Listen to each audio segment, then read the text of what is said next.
الحمد لله رب العالمين وأشهد أن لا إله إلا الله وحده لا شريك له ولي الصالحين وأشهد أن محمدا عبده ورسوله إمام المتقين وسيد الأنبياء والمرسلين صلى الله عليه وعلى آله وأصحابه ومن تبعهم بإحسان إلى يوم الدين أما بعد. സഹോദരങ്ങളെ, സൂറത്തുൽ ഹാക്കയുടെ അവസാനത്തെ ആയത്തുകളാണ് നമുക്കിന്ന് പഠിക്കാനുള്ളത്. തുടക്കത്തിൽ പറഞ്ഞിരുന്നു, ഈ സൂറത്തിൻ്റെ അടിസ്ഥാന പ്രമേയം രണ്ട് കാര്യങ്ങളാണ്. ഖിയാമത്ത് നാളിൻ്റെ യാഥാർത്ഥ്യം, അത് ഉറപ്പാണ് എന്നുള്ളത്, അതുപോലെ തന്നെ നബി സല്ലല്ലാഹു അലൈഹി വസല്ലമയുടെ റിസാലത്തിൻ്റെ ഉറപ്പ്, റിസാലത്ത് സത്യമാണ് എന്നുള്ള യാഥാർത്ഥ്യം. ഈ രണ്ട് കാര്യങ്ങളാണ് ഈ സൂറത്തിൻ്റെ അടിസ്ഥാന വിഷയങ്ങൾ. അതിനെ ചുറ്റിപ്പറ്റി ആറ് വിഷയങ്ങൾ ക്രമത്തിൽ ഈ സൂറത്തിൽ പറയുന്നുണ്ട് എന്ന കാര്യം നമ്മൾ പറഞ്ഞു. അതിൽ അവസാനമായി നബി സല്ലല്ലാഹു അലൈഹി വസല്ലമയുടെ റിസാലത്തുമായി ബന്ധപ്പെട്ട കാര്യങ്ങൾ പറയുന്ന ആയത്തുകളാണ് ഇന്ന് നമുക്ക് പഠിക്കാനുള്ള ആയത്തുകൾ. 38 മുതലുള്ള ആയത്തുകൾ, 38 മുതൽ സൂറത്തിൻ്റെ അവസാനം 52-ാമത്തെ ആയത്ത് വരെ. ഫലാ ഉഖ്സിമു ബിമാ തുബ്സിറൂൻ വമാ ലാ തുബ്സിറൂൻ. സത്യം ചെയ്തുകൊണ്ട് അല്ലാഹു സുബ്ഹാനഹു വ തആല പറയുകയാണ്. പല പ്രാവശ്യം നമ്മൾ വിശുദ്ധ ഖുർആനിൽ കണ്ടിട്ടുള്ളതാണ്. അല്ലാഹു തആല അവൻ്റെ സൃഷ്ടികളിൽ അവന് ഇഷ്ടമുള്ള സൃഷ്ടികളെ കൊണ്ട് സത്യം ചെയ്യും. നമുക്ക് അള്ളാഹുവിൻ്റെ പേരിലല്ലാതെ സത്യം ചെയ്യാൻ അനുവാദമില്ല. മൻ കാന ഹാലിഫൻ ഫൽയഹ്ലിഫ് ബില്ലാഹി ഔ യസ്കുത്ത്. സത്യം ചെയ്യുന്നവർ അള്ളാഹുവിൻ്റെ പേരിൽ സത്യം ചെയ്യട്ടെ, അല്ലെങ്കിൽ മിണ്ടാതിരിക്കട്ടെ. അതുപോലെ ഹദീസിൽ കാണാം, മൻ ഹലഫ ബിഗൈരില്ലാഹി ഫഖദ് അഷ്റക്. ആരാണോ അള്ളാഹു അല്ലാത്ത മറ്റൊരാളുടെ പേരിൽ സത്യം ചെയ്യുന്നത്, ഫഖദ് അഷ്റക്, അവൻ ശിർക്ക് ചെയ്തിരിക്കുന്നു. എന്നാൽ അള്ളാഹു തആല അവൻ്റെ സൃഷ്ടികളിൽ അവൻ ഉദ്ദേശിക്കുന്ന സൃഷ്ടികളെ കൊണ്ട് സത്യം ചെയ്യും. യഥാർത്ഥത്തിൽ അതുകൊണ്ട് ഉദ്ദേശിക്കുന്നത് അള്ളാഹുവിൻ്റെ പേരിൽ തന്നെയുള്ള സത്യമാണ്. കാരണം ഈ സൃഷ്ടികളെല്ലാം സൃഷ്ടിച്ച അള്ളാഹു സുബ്ഹാനഹു വ തആല, അവൻ്റെ മഹത്വവും അവൻ്റെ ഖുദ്റത്തും അതൊക്കെയാണ് അവിടെ ഉദ്ദേശിക്കുന്നത്. അള്ളാഹു സുബ്ഹാനഹു വ തആല ഇവിടെ വിശുദ്ധ ഖുർആനിൽ സത്യം ചെയ്ത് പറഞ്ഞിട്ടുള്ള വസ്തുക്കളിൽ വെച്ച് ഏറ്റവും വിശാലമായ സത്യമാണ് ഇത് എന്ന് പല മുൻഗാമികളും പറഞ്ഞതായി കാണാം. ഇമാം ഖത്താദ റഹിമഹുല്ല, അങ്ങനെയുള്ള മുഫസ്സിരിങ്ങൾ, താബിഈങ്ങളൊക്കെ പറഞ്ഞത് കാണാം. വിശുദ്ധ ഖുർആനിൽ ഏറ്റവും വലിയ സത്യം ചെയ്യലാണിത്. കാരണം എന്താ? ഫലാ ഉഖ്സിമു, ഞാൻ സത്യം ചെയ്യുന്നു, ബിമാ തുബ്സിറൂന വമാ ലാ തുബ്സിറൂൻ, നിങ്ങൾ കാണുന്നതും കാണാത്തതുമായ സകല വസ്തുക്കളെ കൊണ്ടും. അപ്പോൾ കാണുന്ന വസ്തുക്കളെന്ന് പറഞ്ഞാൽ നമ്മുടെ മുന്നിലുള്ള എല്ലാ സൃഷ്ടികളും, നമ്മൾ കാണുന്ന സൃഷ്ടികളെല്ലാം പെട്ടു. കാണാത്ത സൃഷ്ടികളെന്ന് പറഞ്ഞാൽ, അല്ലെങ്കിൽ കാണാത്ത വസ്തുക്കളെന്ന് പറഞ്ഞാൽ നമ്മുടെ ആത്മാവ് മുതൽ നമ്മുടെ ചുറ്റുമുള്ള ജിന്നുകളും മലക്കുകളും അങ്ങനെയുള്ള ഗൈബിയായ സൃഷ്ടികൾ, അതുപോലെ ആഖിറത്തിൻ്റെ കാര്യങ്ങൾ, സ്വർഗ്ഗം നരകം, ഇങ്ങനെയുള്ള സകല വസ്തുക്കളും അതിലുൾപ്പെട്ടു. വമാ ലാ തുബ്സിറൂൻ ഇന്നഹു ലഖൗലു റസൂലിൻ കരീം. തീർച്ചയായും ഇത്, അഥവാ വിശുദ്ധ ഖുർആൻ, ലഖൗലു റസൂലിൻ, ഒരു ദൂതൻ്റെ വാക്കുകളാകുന്നു. കരീം, വളരെ ഉന്നതനായ, അതുപോലെ മാന്യനായ. കരീം എന്നുള്ള വാക്കിന് ഇങ്ങനെ രണ്ട് അർത്ഥങ്ങളുണ്ട്. കരീം എന്ന് പറഞ്ഞാൽ എല്ലാ നല്ല ഗുണങ്ങളും ഉൾക്കൊണ്ട, എല്ലാ നല്ല ഗുണങ്ങളുമുള്ള വ്യക്തി, വസ്തു എന്നൊക്കെ പറയും. ആ വസ്തുവിൻ്റെ അല്ലെങ്കിൽ ആ വ്യക്തിയുടെ വർഗത്തിൽ വെച്ച് ഏറ്റവും മുന്തിയത് എന്നർത്ഥമുണ്ട് കരീം എന്നുള്ള വാക്കിന്. അതുപോലെ ഉദാരൻ, മാന്യൻ എന്നൊക്കെയുള്ള അർത്ഥമുണ്ട്. ഇന്നഹു ലഖൗലു റസൂലിൻ കരീം. വിശുദ്ധ ഖുർആനെ കുറിച്ച് അല്ലാഹു തആല പറയുകയാണ്, ഇത് കരീമായ, ഉന്നതനായ, അതുപോലെ ഔദാര്യശീലനായ ദൂതൻ്റെ, റസൂലിൻ്റെ വാക്കുകളാകുന്നു. അപ്പോൾ നമുക്കറിയാം, വിശുദ്ധ ഖുർആൻ അള്ളാഹുവിൻ്റെ കലാമാണ്, അല്ലേ? ഇവിടെ റസൂലിൻ്റെ ഖൗലാണ് എന്നാണ് പറയുന്നത്. ലഖൗലു റസൂലിൻ കരീം എന്നാണ് പറയുന്നത്. എങ്ങനെയാണിത് ശരിയാവുക? ഇത് രണ്ടും എങ്ങനെയാണ് ഒത്തുപോകുന്നത്? വിശുദ്ധ ഖുർആൻ അള്ളാഹുവിൻ്റെ സംസാരമാണ്, അള്ളാഹുവിൻ്റെ കലാമാണ്. അത് എത്തിച്ചു തന്നത് റസൂലാണ്.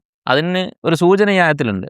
റസൂൽ ഉണ്ടാക്കിയതല്ല, റസൂൽ തുടങ്ങിയതല്ല, ഖുർആൻ ആദ്യമായിട്ട് പറഞ്ഞത് റസൂലല്ല എന്ന സൂചന ഇതിലുണ്ട്. എന്താണ് റസൂൽ എന്നാണ് പറയുന്നത്?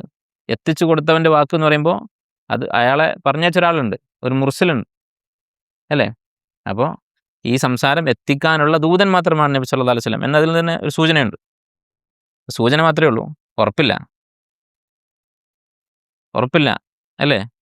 അതായത് ഇത് റസൂലിൻ്റെ കലാമല്ല എന്നിതൊന്നും ഉറപ്പിച്ച് മനസ്സിലാക്കാൻ പറ്റുമോ? ഇല്ല. ഇത് അള്ളാഹുവിൻ്റെ കലാമാണ്, അല്ലെങ്കിൽ മറ്റൊരാളുടെ കലാമാണ്, മുഹമ്മദ് മുസ്തഫയുടെ കലാമല്ല എന്നൊരു സൂചന ഇതിലുണ്ട്. ഉറപ്പ് എവിടെ നിന്നാണ് കിട്ടുന്നത്? ഉറപ്പ് കിട്ടുന്നത് വിശുദ്ധ ഖുർആനിൽ വേറെ ആയത്തുകളുണ്ട്. വിശുദ്ധ ഖുർആനിൽ ഖുർആനെ സംബന്ധിച്ച് അല്ലാഹു തആല പറയുന്നു, ഇന്നഹു ലഖൗലു റസൂലിൻ കരീം ദി ഖുവ്വത്തിൻ ഇൻദ ദിൽ അർശി മക്കീൻ. ജിബ്രീൽ അലൈഹിസ്സലാമിനെ കുറിച്ചാണ് അവിടെ പറഞ്ഞത്. അപ്പോൾ ഒരേ സമയത്ത് ഖുർആനെ റസൂലിൻ്റെ കലാം, അഥവാ മുഹമ്മദ് മുസ്തഫ സ്വല്ലല്ലാഹു അലൈഹി വസല്ലമയുടെ കലാം എന്നല്ല, നബി സല്ലല്ലാഹു അലൈഹി വസല്ലമയുടെ ഖൗല്, നബി സല്ലല്ലാഹു അലൈഹി വസല്ലമയുടെ സംസാരമാണ് വാക്കുകളാണ് എന്നൊരു സ്ഥലത്ത് പറയുന്നു, മറ്റൊരു സ്ഥലത്ത് ജിബ്രീലിൻ്റെതാണ് എന്ന് പറയുന്നു. അതിനെന്ത് മനസ്സിലാക്കാം? ഇത് നമ്മൾ ഉദ്ദേശിക്കുന്ന ബാഹ്യമായ അർത്ഥമല്ല അവിടെ അള്ളാഹു തആല ഉദ്ദേശിച്ചിട്ടുള്ളത്. അല്ലെങ്കിൽ ഒരേ സംസാരം തന്നെ രണ്ടുപേരുടേതെന്ന് പറയാൻ സാധിക്കില്ലല്ലോ. അപ്പോൾ ഇവരുടെ രണ്ടുപേരുടെയും ആകാൻ വകുപ്പില്ല. അപ്പോൾ ഇതേ ന്യായമുള്ളൂ. എന്താണ് പറയേണ്ടത്? ഇവർ രണ്ടുപേരും ഇത് എത്തിച്ചു തന്നവർ മാത്രമാണ്. അപ്പോൾ പിന്നെ ഇത് സംസാരിച്ച ആൾ വേറെ വേണം. അതും വിശുദ്ധ ഖുർആൻ അല്ലാഹു സുബ്ഹാനഹു വ തആല പറയുന്നുണ്ട്, വഇൻ അഹദും മിനൽ മുശ്രിക്കീന ഇസ്തജാറക ഫഅജിർഹു ഹത്താ യസ്മഅ കലാം അല്ലാഹ്. വിശുദ്ധ ഖുർആനിനെ ഈ 3 പേരിലേക്ക് ചേർത്തി പറഞ്ഞിട്ടുണ്ട്. അള്ളാഹുവിലേക്ക്, ജിബ്രീൽ അലൈഹി ഇസ്ലാമിലേക്ക്, മുഹമ്മദ് സ്വല്ലല്ലാഹു അലൈഹി വസല്ലമയിലേക്ക്. അപ്പോൾ ഇത് 3ഉം കൂടി ഒത്തുപോകണമെങ്കിൽ എന്ത് പറയാൻ നിർവാഹമുള്ളൂ? അള്ളാഹു പറഞ്ഞു, ജിബ്രീൽ അലൈഹി ഇസ്ലാം അത് എത്തിച്ചു കൊടുത്തു, മുഹമ്മദ് സ്വല്ലല്ലാഹു അലൈഹി വസല്ലമക്ക് അവിടുന്ന് അത് നമുക്ക് എത്തിച്ചു തന്നു എന്ന് പറഞ്ഞാൽ പ്രശ്നമില്ല. അതുപോലെ തന്നെ അറബി ഭാഷയിൽ കലാം എന്നുള്ളത് ഒരു സംസാരം തുടങ്ങിയ ആൾക്കാണ് പറയാം. ഖൗൽ എന്നുള്ളത് തുടങ്ങിയ ആൾക്കും പറയാം, അത് എത്തിച്ചു കൊടുത്തവനും പറയാം. അപ്പോൾ ഞാൻ ഇവിടെ സംസാരിക്കുന്നത് എൻ്റെ കലാമാണ്. ഇത് നിങ്ങൾ വേറെ ആളുടെ പറഞ്ഞാൽ അത് നിങ്ങളുടെ ഖൗലാണ്. കലാം എൻ്റേതാണ്, പക്ഷെ നിങ്ങളുടെ ഖൗലാണ്. അപ്പോൾ ഇവിടെ നോക്കൂ, നിങ്ങൾ ഉപയോഗിച്ച വാക്കുകൾ ജിബ്രീൽ അലൈഹി ഇസ്ലാമിൻ്റെയും മുഹമ്മദ് നബി സ്വല്ലല്ലാഹു അലൈഹി വസല്ലമയുടെയും കാര്യം പറഞ്ഞപ്പോൾ ഒക്കെ ഖൗൽ എന്നാണ് ഉപയോഗിച്ചത്. സൂറത്ത് തൗബയിൽ അള്ളാഹുവിൻ്റെ കലാം എന്ന് പറഞ്ഞപ്പോൾ കലാം എന്നുള്ള വാക്കാണ് ഉപയോഗിച്ചത്. അപ്പോൾ ഇത് തുടങ്ങിയത്, സംസാരിച്ചത് അള്ളാഹുവാണ്, അത് എത്തിച്ചു കൊടുത്തത് ജിബ്രീൽ അലൈഹി ഇസ്ലാമും പിന്നീട് മുഹമ്മദ് നബി സ്വല്ലല്ലാഹു അലൈഹി വസല്ലമയും ആണ് എന്നാണ് ഉദ്ദേശിക്കുന്നത്. ഇന്നഹു ലഖൗലു റസൂലിൻ കരീം. അപ്പോൾ ഇതാണ് ഇനി വരാൻ പോകുന്ന ആയത്തുകളുടെ ഒരു തലക്കെട്ട് എന്ന് പറയാം. അതിൻ്റെ വിഷയം എന്താണ്? വിശുദ്ധ ഖുർആൻ റസൂൽ സല്ലല്ലാഹു അലൈഹി വസല്ലമ അള്ളാഹുവിൽ നിന്ന് കൊണ്ടുവന്ന കലാമാണ്. വമാ ഹു ബിഖൗലി ഷാഇർ. അത് ഒരു കവിയുടെ സംസാരമല്ല. ഷാഇർ എന്ന് പറഞ്ഞാൽ കവി. ഖലീലൻ മാ തുഅ്മിനൂൻ. നിങ്ങൾ വളരെ കുറച്ച് മാത്രമേ വിശ്വസിക്കുന്നുള്ളൂ. അപ്പോൾ കുറച്ച് മാത്രമേ വിശ്വസിക്കുന്നുള്ളൂ എന്ന് പറഞ്ഞാൽ എന്താണ് ഉദ്ദേശിക്കുന്നത്? രണ്ടർത്ഥം മുൻഗാമികൾ പറഞ്ഞത് കാണാം. ഒന്ന്, നിങ്ങൾ തീരെ വിശ്വസിക്കുന്നില്ല. മക്ക മുശ്രിക്കുകളോട് അല്ലാഹു തആല പറയുകയാണ്, നിങ്ങൾ തീരെ വിശ്വസിക്കുന്നില്ല. അപ്പോൾ ഖലീൽ എന്ന് പറഞ്ഞാൽ തീരെ ഇല്ല എന്നർത്ഥമാണ് ഉദ്ദേശിക്കുന്നത്. അല്ല, തീരെ ഇല്ല എന്ന് പറയുന്നത് കുറവ് തന്നെയാണല്ലോ. അപ്പോൾ അവർ തീരെ വിശ്വസിക്കുന്നില്ല എന്നാണ് അവിടെ ഉദ്ദേശിക്കുന്നത്. മറ്റൊരു വ്യാഖ്യാനം ചില മുൻഗാമികൾ പറഞ്ഞിട്ടുള്ളത്, നിങ്ങളുടെ കൂട്ടത്തിൽ മക്ക മുശ്രിക്കുകളിൽ ഖലീൽ കുറച്ച് ആളുകൾ മാത്രമേ വിശ്വസിക്കുന്നുള്ളൂ. ഇങ്ങനെ പറഞ്ഞ മുഫസ്സിരീങ്ങളുമുണ്ട്. ഏതായിരുന്നാലും അവർ വിശ്വസിക്കുന്നില്ല എന്നതാണ് ഉദ്ദേശിക്കുന്നത്. ഇത് ഒരു കവിയുടെ സംസാരമല്ല, പക്ഷെ നിങ്ങൾ വിശ്വസിക്കുന്നില്ല. വലാ ബിഖൗലി കാഹിൻ. ഒരു കാഹിൻ്റെ സംസാരവും അല്ല. കാഹിൻ എന്ന് പറഞ്ഞാൽ ജ്യോത്സ്യൻ അല്ലേ? എന്തെങ്കിലുമൊക്കെ വരയും കുറിയൊക്കെ വരച്ചിട്ട് അതിലൂടെ ഭാവി കണ്ടെത്താൻ സാധിക്കും എന്ന് അവകാശപ്പെടുന്നയാൾ, അല്ലെങ്കിൽ ലക്ഷണം നോക്കിയിട്ട് കൈ നോക്കിയിട്ട് ഒക്കെ ഭാവി പറയുന്ന ആൾക്കാണ് കാഹിൻ എന്ന് പറയും. പിശാചിൻ്റെ സഹായത്തോടു കൂടിയാണ് അവർ പ്രവർത്തിക്കുന്നത്.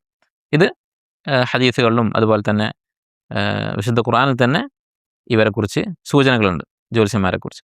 അപ്പോൾ ഇങ്ങനെയുള്ള ജ്യോത്സ്യൻ്റെ സംസാരമല്ല. ഖലീലമ്മ തദക്കറൂൻ. നിങ്ങൾ വളരെ കുറച്ച് മാത്രമേ ആലോചിക്കുന്നുള്ളൂ. ഇപ്പോൾ മക്കയിലെ മുശ്രിക്കുകൾ ആരോപിച്ചിരുന്ന ഒരു കാര്യമാണ് നബി സല്ലല്ലാഹു അലൈഹി വസല്ലമയെക്കുറിച്ച്. മക്ക മുശ്രിക്കുകൾക്ക് വിശുദ്ധ ഖുർആൻ എന്ന് പറയുന്നത് ഒരു അത്ഭുതമായിരുന്നു. കാരണം അവർ അത്രയും കാലം ശീലിച്ച സാഹിത്യ ശൈലി, അവർക്ക് 2 തരം സാഹിത്യം ഉണ്ടായിരുന്നു. ഗദ്യവും പദ്യവുമുണ്ട്, നഗ്മും നസ്റുമുണ്ട്. ഇത് രണ്ടുമല്ലാത്ത ഒരു പുതിയ ശൈലിയിലാണ് ഖുർആൻ കൊണ്ട് മുഹമ്മദ് സല്ലല്ലാഹു അലൈഹി വസല്ലം വരുന്നത്.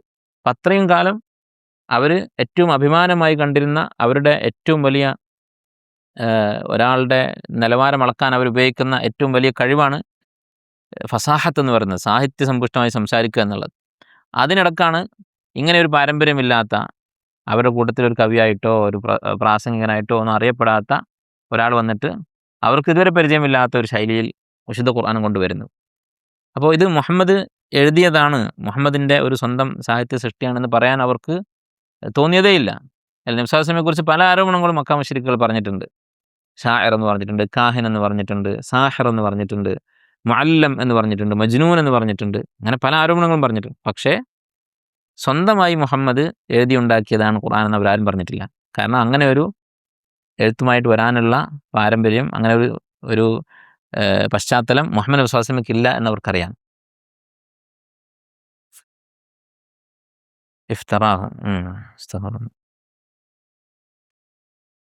ഈ ഇഫ്തറ എന്ന് പറയുന്ന ആയത്തുകളുടെ തൊട്ട് മുന്നിലും പിന്നിലൊക്കെ പറയുന്നുണ്ട്, അത് മറ്റൊരാൾ പഠിപ്പിച്ചു കൊടുത്താണെന്നുള്ള, അല്ലേ? ഇഫ്തറാഹു വആനഹു അലൈഹി ഖൗമുൻ ആഖറൂൻ. മറ്റൊരാളുടെ സഹായത്തോടു കൂടി എന്ന് പറഞ്ഞിട്ടുണ്ട്. ഏതായിരുന്നാലും അവർ ആരോപിച്ചിരുന്ന ഏറ്റവും പ്രധാനപ്പെട്ട ആരോപണം എന്തായിരുന്നു? സാഹിറാണ്.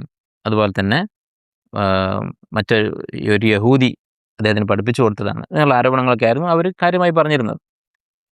അവരിനി ആരോപിച്ചാലും ഇഫ്തറ എന്ന് പറഞ്ഞാൽ സ്വന്തമായിട്ട് ഒരു സംസാരിച്ച് അത് മറ്റൊരാളുടെ പേരിൽ ആരോപിക്കുക. അങ്ങനെ അവർ വിശുദ്ധ ഖുർആനിൽ പറഞ്ഞിട്ടുണ്ട് മക്ക മുശ്രിക്കുകൾ ആരോപിച്ചതായി. പക്ഷേ ആ ആരോപണവും അതിൻ്റെ വിശദാംശങ്ങൾ നോക്കിയാൽ അവർ എന്താണ് പറയുന്നത്, ഒരു യഹൂദി പഠിപ്പിച്ചു കൊടുത്തിട്ട് അള്ളാഹുവിൻ്റെ പേരിൽ അത് ആരോപിക്കുന്നു, അല്ലെങ്കിൽ ജിന്ന് പഠിപ്പിച്ചു കൊടുത്തിട്ട് അത് അള്ളാഹിൻ്റെ പേരിൽ ആരോപിക്കുന്നു എന്നാണ്. കാരണം വഹ്യ് കുറച്ച് കാലം നിലച്ചപ്പോൾ മുശ്രിക്കുകൾ വന്നിട്ട് നബി സ്വല്ലല്ലാഹു അലൈഹി വസല്ലമയോട് ചോദിച്ചത് എന്താണ്, എൻ്റെ ജിന്ന് നിർത്തിയോ എന്നാണ് ചോദിക്കുന്നത്. അപ്പോൾ അതൊക്കെ ഇഫ്തിറായിൽ പെടും, ആരോപണം എന്ന് പറയുന്നതിൽ അതൊക്കെ പെടും. ഏതായിരുന്നാലും അവരിനി അങ്ങനെ ആരോപിച്ചാൽ പോലും ആരോപിക്കാനുള്ള യാതൊരു ന്യായവുമില്ല. കാരണം നബി സല്ലല്ലാഹു അലൈഹി വസല്ലമ വമ അല്ലംനാഹു ശഅറ വമ യൻബഗി ലഹു, ഒരു കവിത എഴുതുന്ന ചരിത്രം അദ്ദേഹത്തിന് ഉണ്ടായിട്ടില്ല നബി സല്ലല്ലാഹു അലൈഹി വസല്ലം. ഏതായിരുന്നാലും അവർ പറയുന്ന ഈ ആരോപണങ്ങൾക്ക് അല്ലാഹു സുബ്ഹാനഹു വ തആല മറുപടി പറയുകയാണ്. വമാ ഹുവ ബിഖൗലി ശാഇരിൻ ഖലീലൻ മാ തുഅ്മിനൂൻ വലാ ബിഖൗലി കാഹിനിൻ ഖലീലൻ മാ തദക്കറൂൻ തൻസീലുൻ മിൻ റബ്ബിൽ ആലമീൻ. എന്താണ് ഇതിനുള്ള മറുപടി എന്നുള്ളത് വരും. ഇവർ പറയുന്ന ഈ ഷാഇർ, കാഹിൻ എന്നൊക്കെ പറയുന്നതിനുള്ള മറുപടി ഇനി വരുന്നുണ്ട്. അതിനു മുമ്പ് അല്ലാഹു തആല പറയുകയാണ് തൻസീലുൻ മിൻ റബ്ബിൽ ആലമീൻ, റബ്ബുൽ ആലമീനായ സകല സൃഷ്ടികളുടെയും ഉടമയായ അള്ളാഹുവിൽ നിന്നുള്ള തൻസീൽ, അള്ളാഹു അവതരിപ്പിച്ചതാകുന്നു വിശുദ്ധ ഖുർആൻ. നബി സല്ലല്ലാഹു അലൈഹി വസല്ലം സ്വന്തമായി പറഞ്ഞതല്ല, ഇത് അള്ളാഹു സുബ്ഹാനഹു വ തആല അവതരിപ്പിച്ചതാകുന്നു. ഇവിടെ അള്ളാഹു അവതരിപ്പിച്ചത് എന്ന് പറഞ്ഞപ്പോൾ അവിടെ ഉപയോഗിച്ച വാക്ക് നിങ്ങൾ നോക്കൂ, റബ്ബുൽ ആലമീൻ എന്നാണ്. അതിൻ്റെ ഒരു സൂചന എന്താണ്? അള്ളാഹുവിൻ്റെ റുബൂബിയത്തിൻ്റെ പൂർണ്ണതയിൽപ്പെട്ടതാണ്, അതിൻ്റെ ഭാഗമാണ് കിതാബ് അവതരിപ്പിക്കുക, വേദഗ്രന്ഥങ്ങൾ അവതരിപ്പിക്കുക എന്നുള്ളത്. കാരണം അള്ളാഹു സുബ്ഹാനഹു വ തആല മനുഷ്യനെ സൃഷ്ടിച്ച് ആ മനുഷ്യനെ അവന് വേണ്ട എല്ലാവിധ വിഭവങ്ങളും ഈ ഭൂമിയിൽ സജ്ജീകരിച്ചു.